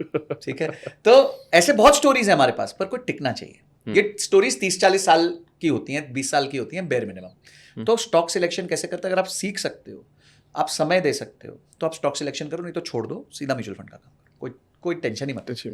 भाई मैं CFA हूँ, CFA is gold standard. It is a charter जो ये हमें इक्विप करता है कि हम दूसरों का फंड मैनेज करें। और मैं अपना फंड अपने आप नहीं मैनेज करता, मैं दूसरों को दे देता हूँ, म्यूचुअल फंड मैनेजर को दे रहा हूँ। तो कोई रीजन होगा बिल्कुल कि मैंने ये काम किया। इस पर आप कोई किताब आप सजेस्ट करना चाहते हैं? देखिए, बुक्स में ना psychology of money is a beautiful book मेरे हिसाब से। मैंने अपने बेटे को दी हुई है। तो मेरा बेटा 10 साल का, उसने साइकोलॉजी ऑफ मनी पढ़ी, उसके लर्निंग्स निकाल के वो मेरे को देता है। तो I think psychology of money is a very good book. फिर अगर आपको वेल्थ बिल्डिंग सीखनी है तो there is a book called the joys of compounding. Warren Buffett की तो आप कोई भी बुक उठा के पढ़ लो, गोल्ड स्टैंडर्ड है। टोनी रॉबिन्स की कोई भी बुक उठा के पढ़ लो, गोल्ड स्टैंडर्ड है। पीटर लिंच की एक बुक है one up on the wall street, gold standard है। ये सारे तो मतलब गोल्ड स्टैंडर्ड है। मैं जनरली उसके अलावा भी कुछ बातों बुक्स की बात कर रहा हूँ। तो जॉयज ऑफ कंपाउंडिंग एक बुक है जो कंपाउंडिंग के बारे में बात करती है। इतनी केस स्टडीज देगी आपको, इतनी केस स्टडीज देगी, आपके माइंड में घुस जाएगा यार कंपाउंडिंग मजेदार चीज है। ठीक है, तो जॉयज ऑफ कंपाउंडिंग है, साइकोलॉजी ऑफ मनी है। एक है, अगर आपको तेजी से पैसा ग्रो करना है, आप अग्रेसिव हो, आपका मन है, आपको करना है, तो उसके लिए भी एक सोल्यूशन है। ऐसा नहीं कि हम कहेंगे कि बिल्कुल मत करो, थक जाओ। हम चाहते हैं ऐसे एंटरप्रेन्योर्स हों जो करें, बट मानसिकता ठीक करके करना। वो है द मिलियनेयर फास्ट लेन। ठीक है, वो भी बहुत प्यारी किताब है। उस किताब में भी वो बताता है कि कैसे आप बीज बो सकते हो और वो पेड़ बनते हैं, और आप कैसे हमेशा लंबे समय का फोकस नहीं, आप छोटे समय में भी खींच सकते हो कुछ चीजें। बट वो बहुत अच्छा एक SOP दिया हुआ है उन्होंने, और एक बहुत अच्छा फ्रेमवर्क दिया हुआ है, उसको फॉलो कर लेना। तो मिलियनेयर फास्ट लेन मुझे बहुत पसंद है। Tony Robbins, as I said, इन लोग की तो मैं पढ़ता ही रहता हूँ। एक बुक मुझे जो बहुत पसंद आई थी वो थी think like a monk, Jay Shetty की। And I was lucky enough to get a personally signed book from him. And I think जो उन्होंने मॉन्क माइंड और मंकी माइंड का कंपैरिजन किया उस बुक में शुरू में, और उसके बाद जिस तरीके से उस किताब को लिखा गया है, आई थिंक किसी को भी मानसिकता पे कंट्रोल करना है तो वो किताब एक बहुत अच्छी किताब है। और इन सब का महाग्रंथ जो है वो भगवत गीता है। तो I think we should start with that book. And वो बुक मैं तो जितनी बार पढ़ता हूँ मुझे ऐसा लगता है मैं कुछ नया ही पढ़ रहा हूँ, कुछ नई एक्सपीरियंस, कुछ नई कनेक्टिविटी। अच्छा, एक मजेदार बात है उस बुक का, आप कोई प्रॉब्लम स्टेटमेंट में हो, आप ऐसे पकड़ के ऐसे खोलो, उसका सोल्यूशन आपके सामने होगा। मैंने मल्टीपल टाइम्स ये देखा है। अगर मैं बाय चांस माइंड कंट्रोल पे फोकस नहीं कर पा रहा हूँ, खोलूंगा तो छठा चैप्टर निकल आएगा। तो अपने आप ही माइंड काबू में आने लग जाता है। तो आई थिंक वो तो ग्रंथों का ग्रंथ है, महाग्रंथ है। तो किसी को अगर स्टार्ट करना तो बिल्कुल भगवत गीता पढ़नी चाहिए। And if somebody wants, I will be happy to gift them from my side. अरे amazing, so good, this will be so good. अगर किसी को चाहिए तो मुझे कमेंट करके बताना, या सर को इंस्टाग्राम पर पिंग कर देना आप, या यूट्यूब पर पिंग कर देना। Amazing, this is so good, this is so kind. मुझे एक चीज़ बताइए, जैसे यू बीइंग एन इन्वेस्टर, आपका ना मॉर्निंग रूटीन कैसा रहता है? क्योंकि मेरे को लगता है ना मॉर्निंग पार्ट बड़ा इंपॉर्टेंट है। जैसे कुछ लोग ना पूरे दिन लगे रहते हैं अपनी जर्नी में, तो जो बहुत एक्टिवली करना चाहते हैं। आपका मॉर्निंग रूटीन इसमें किस तरह का रहता है? तो मैं तो जो मैं ट्रेड भी लेता हूँ, तो I am not a daily trader. आपके सामने मैं आज एक वीकडे पे बैठा हुआ हूँ, इतना लंबा हमारा पॉडकास्ट शूट हो रहा है, उससे पहले भी हम मिल रहे थे, उससे पहले मैं ट्रैवल करके आया। तो ये सब करने के बावजूद भी मैं फ्री बैठा हूँ, मेरे को कोई स्ट्रेस नहीं है, टेंशन नहीं है। उसका एक रीजन है क्योंकि मैं डे ट्रेड्स नहीं करता, क्योंकि मेरे को एक्टिवली ट्रेडिंग नहीं करनी है। मुझे जो करना है इस मार्केट में पैसिवली करना है। ठीक है, एक्टिव मेरा कुछ और काम है, मैं कंसल्टिंग करता हूँ या फिर कोचिंग करता हूँ, वो अलग चीज़ है। बट पैसिव जो काम है वो मार्केट्स मेरे लिए पैसिव होनी चाहिए, एक्टिव नहीं हो सकती। They can't take away my life. और ना मैं उतना स्ट्रेस लेना चाहता हूँ, बहुत क्लियर हूँ मैं इस चीज़ों को लेकर।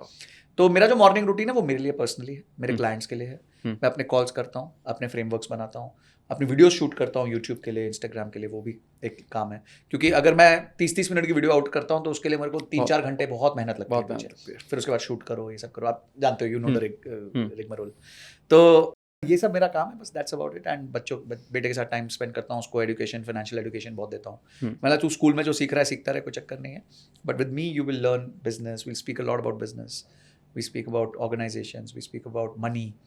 तो मैं उसका मनी के साथ आज ही रिलेशनशिप एस्टैब्लिश करना चाहता हूँ। जो मिस्टेक शायद मुझे लगता है कि, मतलब मिस्टेक नहीं कहूँगा, मेरे फादर ने भी बहुत अर्ली किया, बट शायद और अर्ली होता तो और माइंडसेट और चेंज हो जाता। तो वो मैं अब उसके साथ करता हूँ। अमेजिंग। सो आई थिंक मुझे तो ऐसा लग रहा है कि ये पॉडकास्ट शायद ख़त्म नहीं होना चाहिए। आई थिंक इतनी ज़्यादा आपने बात की है ना, and not just about money, not just about investing, about overall life, कि कोई भी इंसान इस पॉडकास्ट को देख के अपनी ओवरऑल लाइफ को भी लीड कर सकता है कि उसको वे फॉरवर्ड किस तरह से जीना है, या उसको अपनी लाइफ को किस तरह से देखना चाहिए. आई थिंक एक चीज़ जो मैं सबसे रिक्वेस्ट करूँगा जो भी ये पॉडकास्ट देख रहा है कि, और आई थिंक आप तो बहुत बहुत ज़्यादा उसके परपेट्रेटर हो, वो है कि किताबें और अब पॉडकास्ट, ये दो चीज़ आपके जीवन में ऐसा परिवर्तन ला सकती हैं. एक किताब, एक पॉडकास्ट, कोई आपने देख ली जीवन में, वो आपके माइंड को चेंज कर सकती है. जैसे भगवद गीता है, मैं 2015 में मुझे भगवद गीता पहली बार मिली, तब तक तो थी 31 का हो चुका था मैं तब तक, and it transformed my life. मैं शायद ऐसा नहीं था 2015 से पहले. जो ये मेरे में कॉम्पोजिशन आई है, डेप्थ आई है, ये सब भगवद गीता की देन है. ठीक है, तब तक हम एक, ठीक है, पूजा पाठी थे या फिर रिलीजन में मानते थे, पर भगवद गीता ने व्यू पॉइंट चेंज कर दिया, 360 डिग्री पूरा घुमा दिया, एकदम सर्कल लेके आ गए. और आज इतनी जो डेप्थ स्ट्रेंथ आई है वो सिर्फ इसलिए आई है क्योंकि उनके प्रिंसिपल्स को मैक्सिमम फॉलो करने की कोशिश की है. देखो, भगवान के उतने प्रिंसिपल्स को तो कोई फॉलो नहीं कर पाता. स्वयं भगवान भी कहते हैं मैं अपने आप को नहीं जान सकता, तो हम कौन होते हैं. बट जितना कर सके ह्यूमन लाइफ में मैं वो कोशिश कर रहा हूँ कि मैं उसको निभाऊँ. तो उसने मेरे को बहुत चेंज किया. अमेजिंग, बहुत बढ़िया. Any final advice to our audience? Final advice is very simple, become unshakeable. ठीक है, एक्सटर्नल एनवायरनमेंट से मत इम्पैक्ट लो. एक्सटर्नल एनवायरनमेंट आपके कंट्रोल में भी नहीं है. ठीक है, गलतियां होंगी, मिस्टेक्स होंगी. ठीक है, अगर आप मिस्टेक्स में अपने आप को माफ़ करो, ठीक है, माफ़ करके उससे लर्निंग लो और अपने आप को फर्दर एजुकेट करो. अपने अंदर के विद्यार्थी को मत मारो, सीखते रहो, क्यूरियस रहो और चीज़ों को सिंपल रखो. कॉम्प्लिकेट मत करो. Complicated things don't make you money, very simple things will make you money in life. ठीक है, this is my learning. Fantastic. अब मैं एक लास्ट क्वेश्चन है आपसे कि अगर कोई भी हमारी जो ऑडियंस है वो आपसे किसी भी तरीके से कनेक्ट करना चाहती है तो आपको कहाँ पर फॉलो कर सकती है? मेरा हैंडल्स हैं, वो यूट्यूब है, इंस्टाग्राम है, they can ping me on Instagram.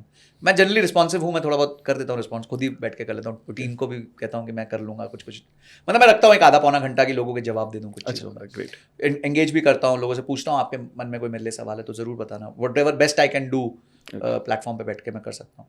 And तो ये मेरे प्लेटफॉर्म्स है जिसके थ्रू वो मेरे साथ एंगेज कर सकते हैं. Fantastic. Anything you want to talk, you know talk about our podcast और रीडर्स बुक्स क्लब? देखिए, मैंने आपको क्या कहा कि आप एक ऐसी चीज़ के परपेट्रेटर हो जो लोगों को चाहिए. और मैंने ना कुछ इंप्रूवमेंट्स पिछले 5-6 सालों में हमारे इंडियन ऑडियंस में देखी है. पहले मुझे याद है कि 200 रुपए की किताब खरीदने से पहले लोग ना बहुत सोचते थे. आज 20-20 लाख रुपए के कोर्स भी खरीद रहे हैं. ठीक है, मुझे लगता है ये एक बहुत बड़ा इंप्रूवमेंट है. तो ना मैं आपकी एक ऑडियंस को खतरनाक रिवील देता हूँ. और ये सर बहुत कोचेस मेरी जान के पीछे पड़ सकते हैं इसके बाद, बट आई डोंट केयर. देखो, व्हाट आर कोचेस? ठीक है, कोचेस, क्योंकि आपने किताब नहीं पढ़ी एज एन ऑडियंस, वो किताब पढ़ के उसमें से जूस निकाल के रीपर्पस, रीपैकेज करके आपको 299 की किताब में जो लिखा है वो 30,000, 3 लाख, 30 लाख रुपए के कोर्स में बेच देते हैं. ये फैक्ट है. जितने भी कोचेस हैं अक्रॉस बोर्ड, क्या है, दे आर, उनसे आप पूछो आप क्या सबसे ज्यादा करते हो, कहते मैं किताब ज्यादा पढ़ता हूँ. करेक्ट. कोई भी कोच से पूछ लो, आप खुद भी बहुत किताबें पढ़ते हो, मैं बहुत किताबें पढ़ता हूँ, बहुत भी, और मेरे दोस्त हैं जो कोचेस हैं वो बहुत अच्छी किताबें पढ़ते हैं. तो we are all a product of what we read, and that's why लोग कहते थे readers are leaders and leaders are readers.